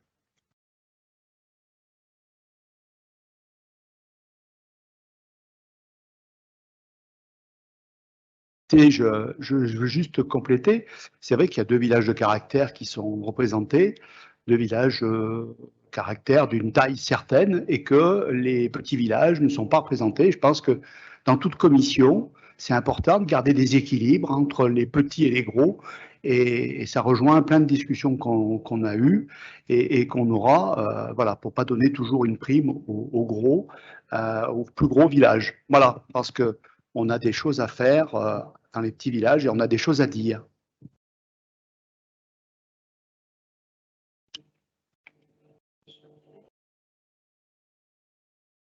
Patrice Couchot. Oui, je pense qu'il faut pas tout confondre. Cette commission, en fait, c'est pour les communes qui ont engagé une démarche il y a quelques années, 10 ans, 5 ans, 20 ans, peu importe, avec un classement en ZPPAUP. Il y a certaines communes qui ont arrêté au bout d'un certain temps parce que c'était trop compliqué. Et donc, dans ces cas-là, c'est la règle des 500 mètres au-dessus de son clocher quand il est inscrit ou à l'inventaire du patrimoine. Et donc, c'est pour ça qu'on est pratiquement tous concernés par l'ABF, plus ou moins. Donc, ces 5 communes qui sont membres de droit de cette commission vont réfléchir sur des règlements d'urbanisme.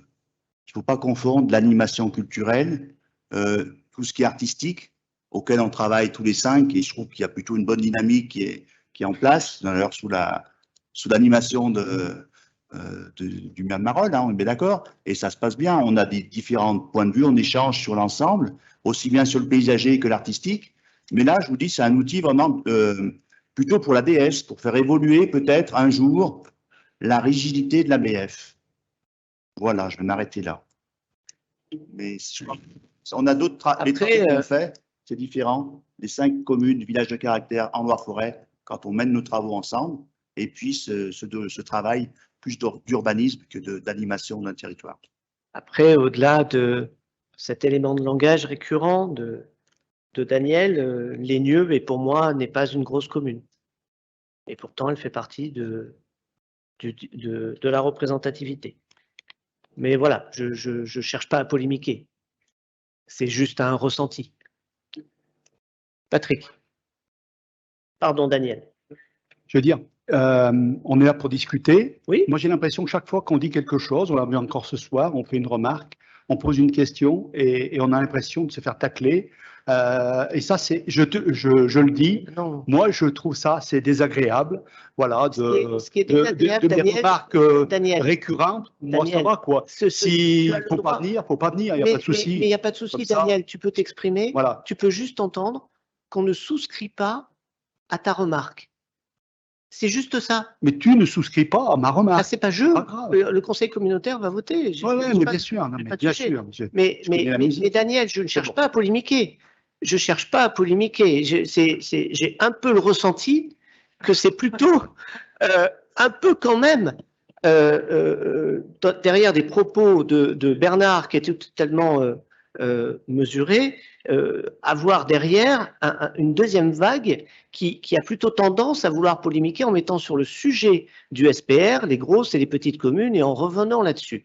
C'est un élément de langage qui, bien évidemment, venant de ta part, n'est pas pour polémiquer, mais moi, je réponds simplement que Lénieux est représenté, je ne tacle pas, c'est clairement exprimé. L'équilibrier, maintenant, je dis très clairement, et Patrice a argumenté aussi, Patrick Laudieu a argumenté aussi, et derrière le retranchement, c'est parce qu'on ne souscrit pas une remarque de ce soir au conseil communautaire ou qu'on exprime un sentiment, c'est comme si, au final, Daniel, vous aviez le droit de vous exprimer et dire ce que vous aviez envie de dire, et que moi ou d'autres ne puissent pas faire la même chose.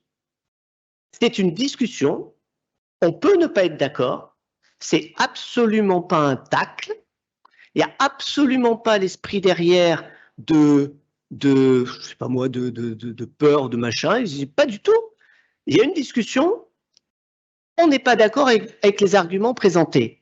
Je pense que nous avons et l'un et l'autre le droit. C'est un débat. Et ensuite, il y a un vote qui arrive au conseil communautaire. Pour les villages de caractère, 2 représentants, et pour les petites communes, sur les membres élus, 1. Ensuite, je vous invite à regarder le reste de la composition, des collèges d'associations, qui sont ce qu'elles sont au niveau du patrimoine. Et je souscris complètement aux arguments de Patrice Couchot, où il faut, à un moment donné, pas forcément mélanger le mal. Après, si je peux faire un focus sur Marolles et l'activité culturelle de Marolles, ça fait partie d'un des villages largement reconnus par Loire-Forêt Agglomération et l'Office du tourisme, où on ne peut pas dire qu'à Marolles, il n'y a pas aujourd'hui de manifestation de Loire-Forêt Agglomération ou de l'Office du tourisme qui mettent en avant le village et que régulièrement, Loire-Forêt Agglomération met en avant les 5 villages de caractère. Il n'y a aucun sujet. Aucun. En tout cas, venant de moi. Il n'y a aucun sujet, et puis je vais juste être factuel. Les 5 communes, ce sont 5 communes dont les gens sont au bureau de Loire-Forêt, et c'est bien aussi de temps en temps de penser aux gens qui ne sont pas au bureau, ou voilà, c'est tout. Et ça, c'est factuel, c'est pas polémique, c'est factuel. Non, enfin c'est bon, bref. Vas-y, je te laisse la parole, Patrick. Bien, merci. Juste sur un mode un petit peu plus léger, moi je suis content chaque fois qu'on dit que Saint-Bonnet-Château est une grosse commune. Bien, si vous le voulez bien, nous allons passer au vote. Qui est contre? Qui s'abstient? Merci à tous. Merci pour cette unanimité. Et je laisse la parole à Pierre-Jean Rochette sur le rapport d'activité de l'EPIC de l'Office du tourisme. Mais bonsoir à tous. Mais je vais vous surprendre, je vais être très bref. Non, c'est pas vrai. Ça va être très long. Alors, je vais essayer de manière assez synthétique de vous tracer les grandes lignes de ce rapport d'activité 2021. Pour vous dire que sur 2021, nous serons sur une année qui est meilleure forcément que 2020, due aux pandémies successives, mais qui n'est pas encore, nous n'avons pas encore retrouvé le niveau d'avant-crise. C'est typiquement l'année de transition, où on voit que ce territoire a une véritable élasticité d'un point de vue touristique et une capacité de rebond qui est intéressante parce que sur 2021, on l'a retrouvé quand même assez rapidement. C'est-à-dire que les chiffres que je vais vous énoncer sont plutôt bons. Et les premiers paramètres que nous avons et les premiers indices que nous avons sur la saison touristique 2022 sont, eux, pour l'instant, excellents, si nous n'avons pas d'embûches cette fois-ci. Alors, dans la fréquentation des bureaux d'information touristique, sur 2021, nous avons eu une hausse de 6% en accueil physique. En accueil hors les murs, c'est-à-dire les sites sur lesquels nous sommes présents, mais dans lesquels nous ne sommes pas dans des offices de tourisme. Typiquement, le château des Salois, le village vacances de Saint-Jean-la-Vêtre et le col de la Loge, nous avons accueilli plus de 3000 personnes. La fréquentation du site internet de l'office de tourisme continue à progresser et je vais vous donner un chiffre record sur l'année 2021 puisque nous avons eu plus d'1 137 000 pages vues par 352 000 visiteurs sur le site. L'office de tourisme de Loire-Forêt est l'OT le plus en avance d'un point de vue digital et numérique. Et aujourd'hui, c'est une porte d'entrée importante. C'est en train petit à petit de devenir la première porte d'entrée touristique, le numérique et le digital, et l'office de tourisme de Loire-Forêt le plus performant d'un point de vue départemental. Nous avons 23 000 followers sur Facebook. C'est pas neutre quand on sait l'impact que ça a.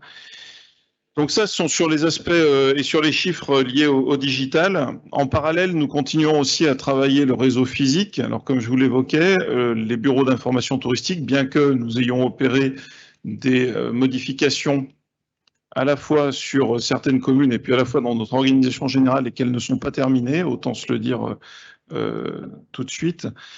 Et nous continuons à tracer la route avec notre réseau de partenaires. Aujourd'hui, notre office de tourisme regroupe 364 partenaires référencés. Oui, ça monte, ouais, ça monte. Et donc, dans ce réseau de partenaires, on retrouve des hébergeurs, des restaurateurs, des producteurs, des revendeurs de produits forésiens et des organisateurs de manifestations.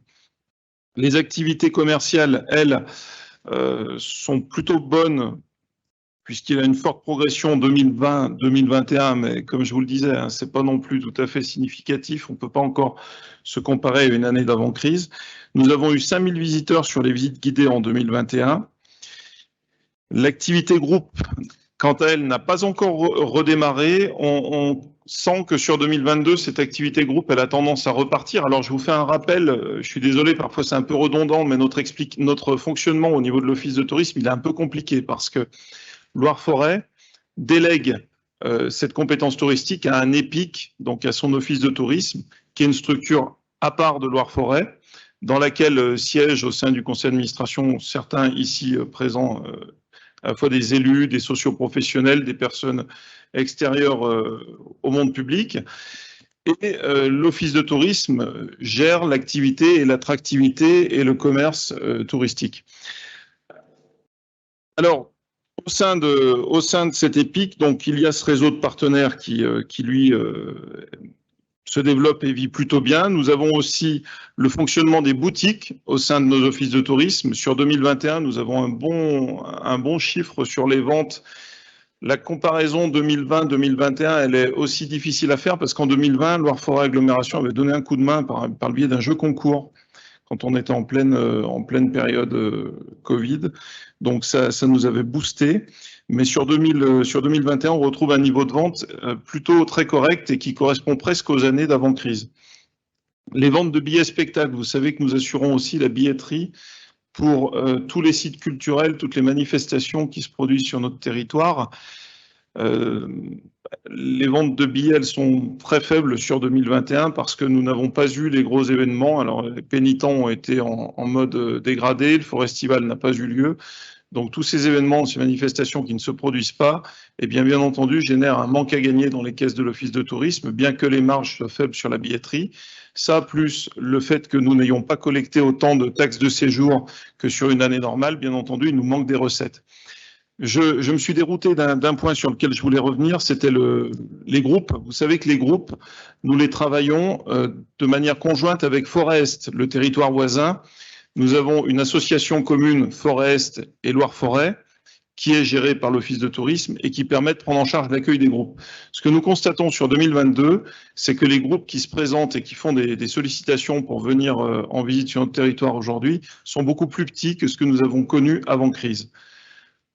Habituellement, nous avions des groupes de 50 voire 60 personnes qui venaient en visite. Aujourd'hui, nous sommes plutôt sur des tailles moyennes de 20.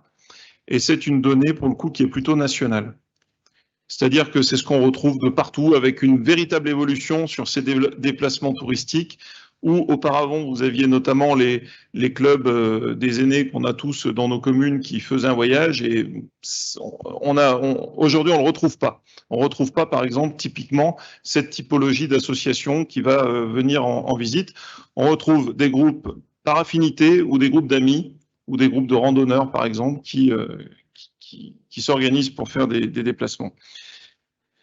La taxe de séjour. La taxe de séjour, vous savez qu'elle est votée par Loire-Forêt, agglomération, et collectée par l'Office de tourisme. Elle est en progression sur 2021, mais non pas uniquement grâce à l'augmentation des nuitées, grâce surtout à l'évolution de la loi, et puis à un travail que nous avons fait au sein de l'Office de tourisme. Donc ce sont les deux travaux qui ont payé. Le premier, la loi a changé. Auparavant, vous louiez un hébergement chez Airbnb, c'était votre hébergeur qui devait déclarer la taxe de séjour auprès de Loire-Forêt agglomération, et l'Office de tourisme la collectait. Récemment, la loi a changé. Toutes les plateformes qui font des ventes sur notre territoire, ce sont à elles de régler la taxe de séjour. Ce qui fait qu'on n'a plus d'évaporation sur tout ce qui se passe sur Booking, Airbnb, Expedia, enfin on pourrait toutes les citer, mais on n'a plus cette évaporation qui pouvait exister auparavant parce que certains hébergeurs, on va dire, oubliaient, entre guillemets, de nous déclarer leur taxe de séjour. Ça, c'était le premier axe qui a fait qu'on a gagné en collecte de taxes de manière tout à fait naturelle et sans effort. Le deuxième travail que nous avons mené et qui a payé sur 2021, c'est de tracer les mauvais payeurs et les mauvais déclarants sur le territoire. Et nous en connaissions pas mal, notamment des sites qui font de l'événementiel, qui accueillent des mariages, qui accueillent des séminaires d'entreprise et qui nous déclaraient parfois moins de 10 nuitées par an. Donc nous leur avons écrit de manière tout à fait franche et directe en leur disant que nous savions qu'il y avait de l'activité sur leur site et que nous savions que les déclarations de taxes n'étaient pas les bonnes. Et on a eu, et on peut s'en réjouir, la quasi-intégralité des gens à qui nous avons écrit qui a réagi de manière positive et qui aujourd'hui nous fait des déclarations qu'on peut considérer comme sincères. Certains même nous ont demandé d'aller visiter sur site leur outil de travail et nous ont indiqué qu'effectivement, jusqu'à présent, ils ne déclaraient pas convenablement les taxes de séjour. Donc sur la taxe de séjour, nous sommes à 91 000 €, c'est plus 25% par rapport à 2020, mais nous ne sommes pas non plus encore sur une année de fonctionnement normal d'avant-crise, donc on peut espérer qu'en année pleine, on soit plutôt proche des 120, 130, voire plus, puisque l'activité semble bien redémarrer. Concernant les réalisations fortes de 2021, je ne vais pas toutes vous les reciter ici.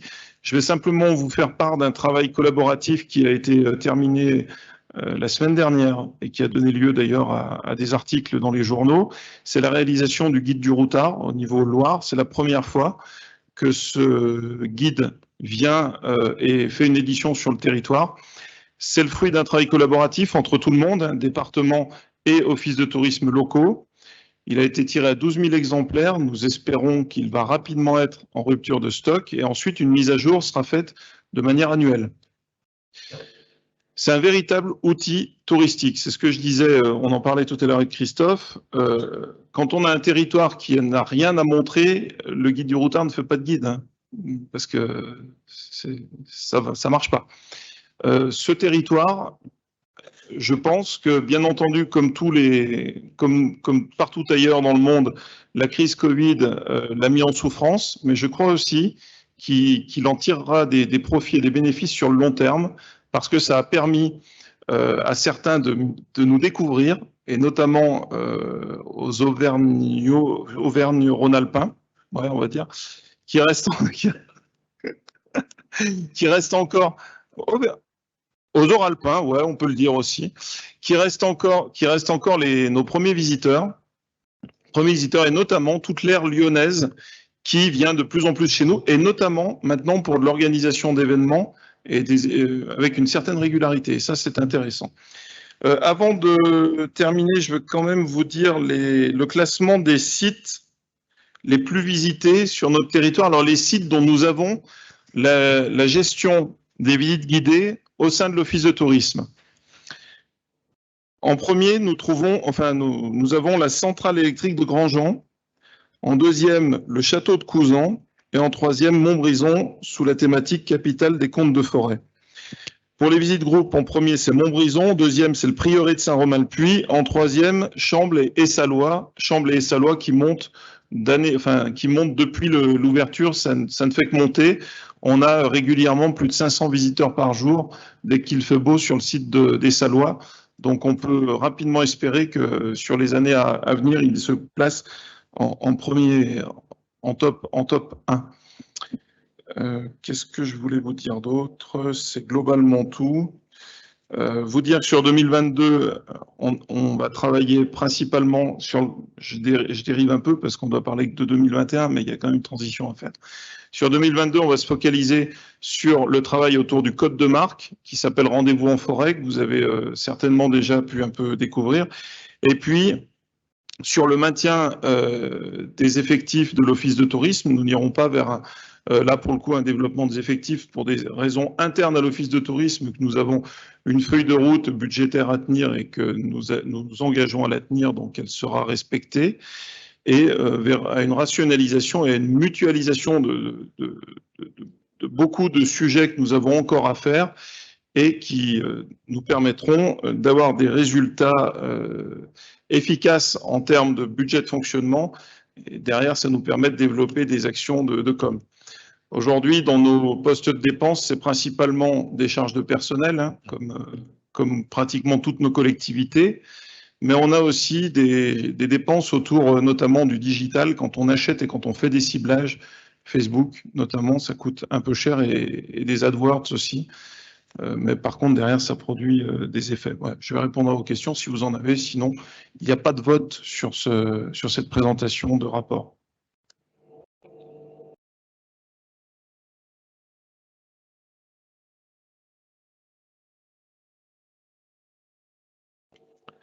Je veux juste apporter un complément.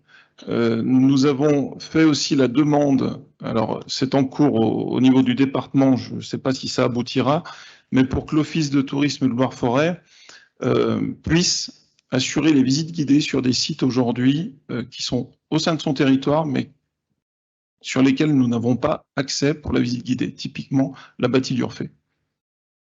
Ce qui est un petit peu difficile à comprendre hein, pour les touristes, parce qu'on est sur un territoire, il y a un office de tourisme, mais ce n'est pas lui qui assure les visites guidées. Donc on a demandé à travailler avec le département sur une simplification de tout ça, et sur le fait que nous puissions, nous, assurer les visites guidées de ces sites-là, de manière à ce qu'il y ait un peu plus de cohérence, parce que les gens qui viennent nous visiter, eux, que ce soit le département, l'agglo, ou ils s'en foutent, ce qu'ils veulent, c'est qu'il y ait une seule porte d'entrée, un seul interlocuteur, et que ce soit simple et fluide, quoi.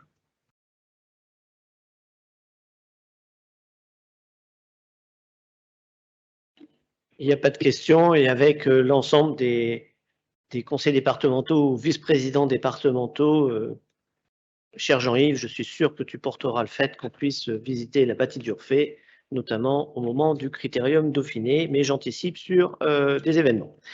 Olivier Joly, justement, sur les comptes administratifs de l'EPIC et le budget. Eh ben oui, merci Président. Oui, Pierre-Jean vous fait rêver avec toutes ces paroles sur le tourisme, et moi je vous ramène à des choses bien terre à terre avec les finances, et c'est ma fonction. Et il vous a dit que 2021 avait été compliqué. Ça se retraduit effectivement dans les chiffres qui vous ont été transmis dans la note. Si on prend le budget de fonctionnement, recette 1 326 000 pour 1 418 000 de dépenses, donc vous avez fait le calcul, on a un résultat d'exécution sur le fonctionnement de moins 92 000 € en 2021. Pour l'investissement, 24 000 € de recettes, 40 000 € de dépenses, donc un résultat d'exécution de moins 16 000. Si vous me suivez bien, moins 92, moins 16, moins 92 en fonctionnement, moins 16 en investissement, on arrive à un résultat d'exercice 2021 qui est en négatif de 108 418 €. Alors, on avait un peu de résultats antérieurs reportés, heureusement, on avait un peu d'avance sur le fonctionnement de 189 000 et sur les investissements 88 000, ce qui fait qu'on a un résultat de clôture de l'exercice qui est, lui, de 260, en positif de 269 307 €. Comme il est de coutume, quand je vous parle de compte administratif, juste un petit zoom sur la répartition par exemple, de nos recettes et de nos dépenses en fonctionnement. 70% de nos recettes viennent de la subvention d'exploitation qui est versée par Loire-Forêt Agglomération. Donc 70% de la recette, c'est notre décision ici quand on décide de donner 930 000 € à l'EPIC du tourisme. Le complément, on a 18% qui sont des produits de vente et de mise à disposition et de prestations. Entre autres, on parlait des prestations de visite guidée, choses comme ça. Il faut savoir que sur l'année dernière, ces prestations ont été en baisse de plus de 55 000 €. Et puis en complément, sur nos recettes, on a également 5% de nos recettes qui proviennent effectivement des fameuses taxes de séjour qui s'élevaient l'année dernière à 72 000 €. Concernant les dépenses de fonctionnement, on a 62% de nos dépenses qui sont des charges de personnel pour 880 000 € et pratiquement le solde, on va dire les 27% de charges à caractère général, elles ont été adaptées en fonction de l'incidence du Covid. On a eu des baisses de dépenses, notamment sur des brochures qui n'ont pas été réalisées ou pas imprimées. Des impressions en moins, c'est 13 000 € tout de suite. Des brochures en moins, c'est 4 000 € de réalisation. Donc déjà, rien que sur ce poste-là, il y a eu 17 000 € d'économies qui ont été faites. Comme on a eu moins de visites guidées de réaliser, on a eu aussi moins de commandes de prestataires extérieurs pour venir les faire. Ah oui, parce qu'on a aussi des personnes qui sont payées à la visite. Tout ça, toute cette conjonction a amené un écart de 30 000 € de baisse sur ces charges à caractère général. Voilà à peu près comment on peut résumer cette année 2021. Pour ce qui concerne les objectifs de 2022, comme vous l'avez dit Pierre-Jean, on parie sur un retour à une activité normale. Ça fait toujours drôle de parler de normalité, mais donc on va rester sur une subvention de l'agglo à hauteur de 930 000 €. On mise sur une reprise de nos ventes boutiques, billetterie, visites guidées, et donc on a rajouté 36 000 € de plus sur le BP 2022. Et également, comme vous l'a dit Pierre-Jean, on fait la chasse à la taxe de séjour. Et donc, on espère récupérer 30 000 € de plus sur cette ligne-là. Sur les dépenses, on adapte la voilure en tant que telle. Et puis, sur les investissements 2022, simplement 2 lignes spécifiques. Une sur l'acquisition de matériel informatique pour 51 000 € et la poursuite des prestations de refonte des outils numériques et de communication, et notamment le site Internet pour 17 000 €.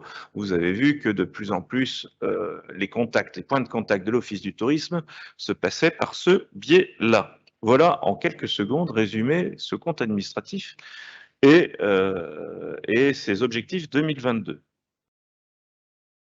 Président, y a-t-il des questions? Pas de questions. Qui serait contre? Qui s'abstient? Merci. Et pour 2022, il faut effectivement voter ce budget, ce BP pour l'EPIC Office de tourisme. Et ce qui vous est proposé, c'est de mettre un équilibre de fonctionnement à 1 492 836 et un équilibre d'investissement à 97 185, soit un total de 1 590 022. Y a-t-il des questions ou des remarques? Non, alors il faut que je repasse au vote. Y aurait-il des personnes qui seraient contre ou qui s'abstiennent? Merci pour cette unanimité. Oui, effectivement, je crois qu'on a tous bien conscience que cette activité touristique chez nous est importante et qu'elle doit se développer, mais finalement, on a juste envie d'être fiers de notre territoire et de le montrer. On va conclure par le dernier point à l'ordre du jour. Stéphanie Fayard, qui a failli nous dévoiler le suspense un peu avant, mais qui va nous en expliquer bien mieux maintenant. Ah oui, c'est le même qui ne veut pas marcher.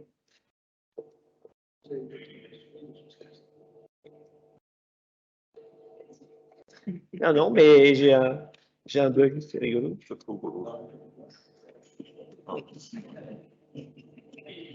Décidément, on ne veut pas que je présente mon deuxième point. Donc, le deuxième point concernant mes contrats de rivière, à propos du contrat territorial Mar, Bonson et petits affluents de la Loire. Donc, Loire-Forêt Agglomération anime et coordonne une démarche contractualisée avec l'Agence de l'eau Loire-Bretagne sur les bassins versants de la Mare, du Bonson et des petits affluents de la Loire. Cette démarche consiste à améliorer le fonctionnement des milieux aquatiques et l'état écologique des cours d'eau du bassin versant.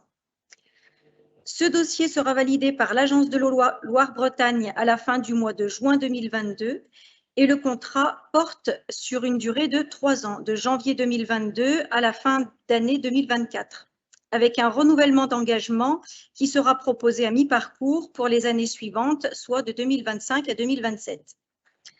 Au total, les montants financiers pour cette nouvelle contractualisation Mar, Bonson et petits affluents de la Loire sont de 3 052 464 € TTC pour 3 ans, renouvelables pour une durée de 3 ans également, pour un montant de 3 067 700 € TTC.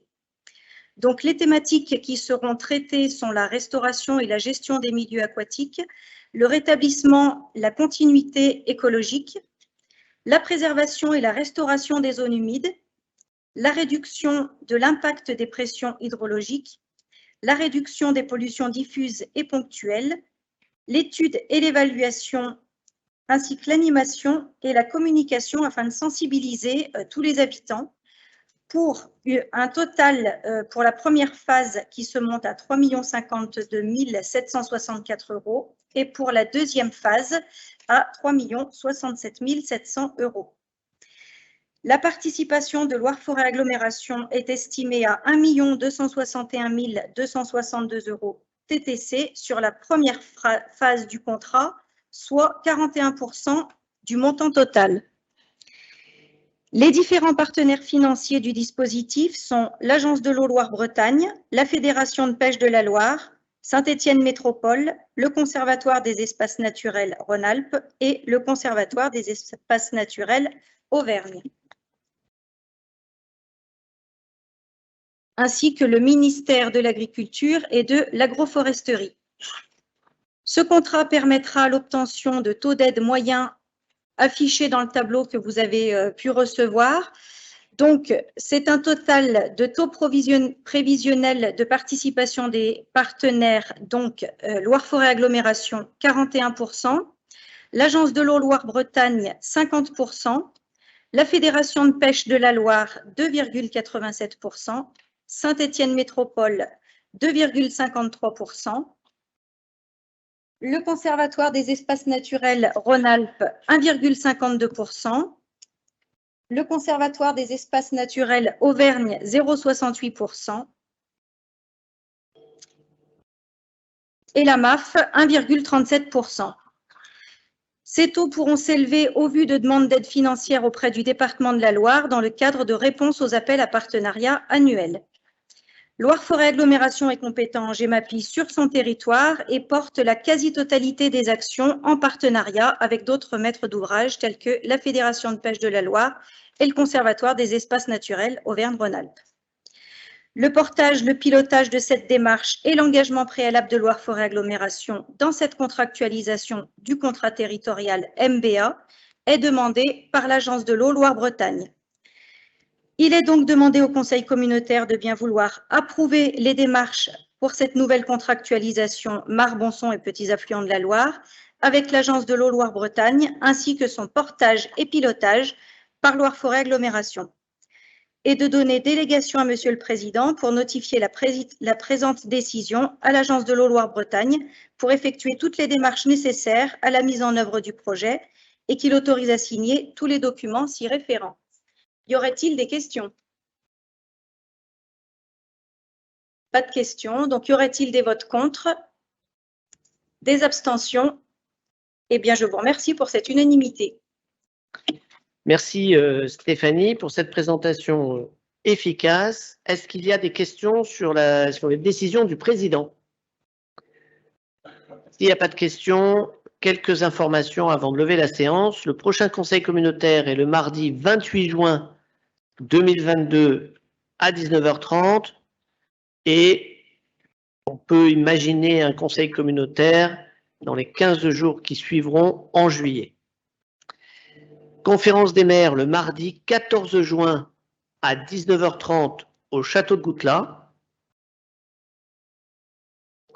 Et je vous rappelle que le 8 juin 2022, il y a le Critérium Dauphiné avec le départ à Montbrison à l'espace des Jacquins pour une arrivée à Saint-Étienne-le-Mollard à la Bâtie d'Urfé. Départ à 13h. Dernier coureur part à 16h, l'arrivée aux alentours de 16h30, 17h à la Bâtie d'Urfé. C'est une première. Arrivée-départ sur le territoire de Loire-Forêt et sur un contre-la-montre. Donc les coureurs partent les uns après les autres, ce qui fait que les conditions de circuit, de départ, etc. sont pas ce qu'on a l'habitude de voir parce qu'il n'y a qu'un coureur à chaque fois. Mais c'est assez spectaculaire et les 10 meilleurs partent les 10 derniers. Et puis, la bonne nouvelle, au-delà du verre de l'amitié qu'on va pouvoir partager à la fin de ce conseil communautaire dans quelques secondes, à la sortie, vous allez pouvoir, chaque conseiller communautaire, prendre un exemplaire de guide du routard qui vous est offert par Loire-Forêt Agglomération, guide du routard de la Loire. C'est une proposition de Pierre-Jean qui nous a demandé si, pourquoi pas, Loire-Forêt offre un guide du routard par conseiller. Alors, Pierre-Jean est adorable, c'est lui qui l'a proposé et c'est moi qui l'ai accepté, donc c'est pas faux. Mais en même temps, j'ai passé un petit coup de fil à Olivier Joly.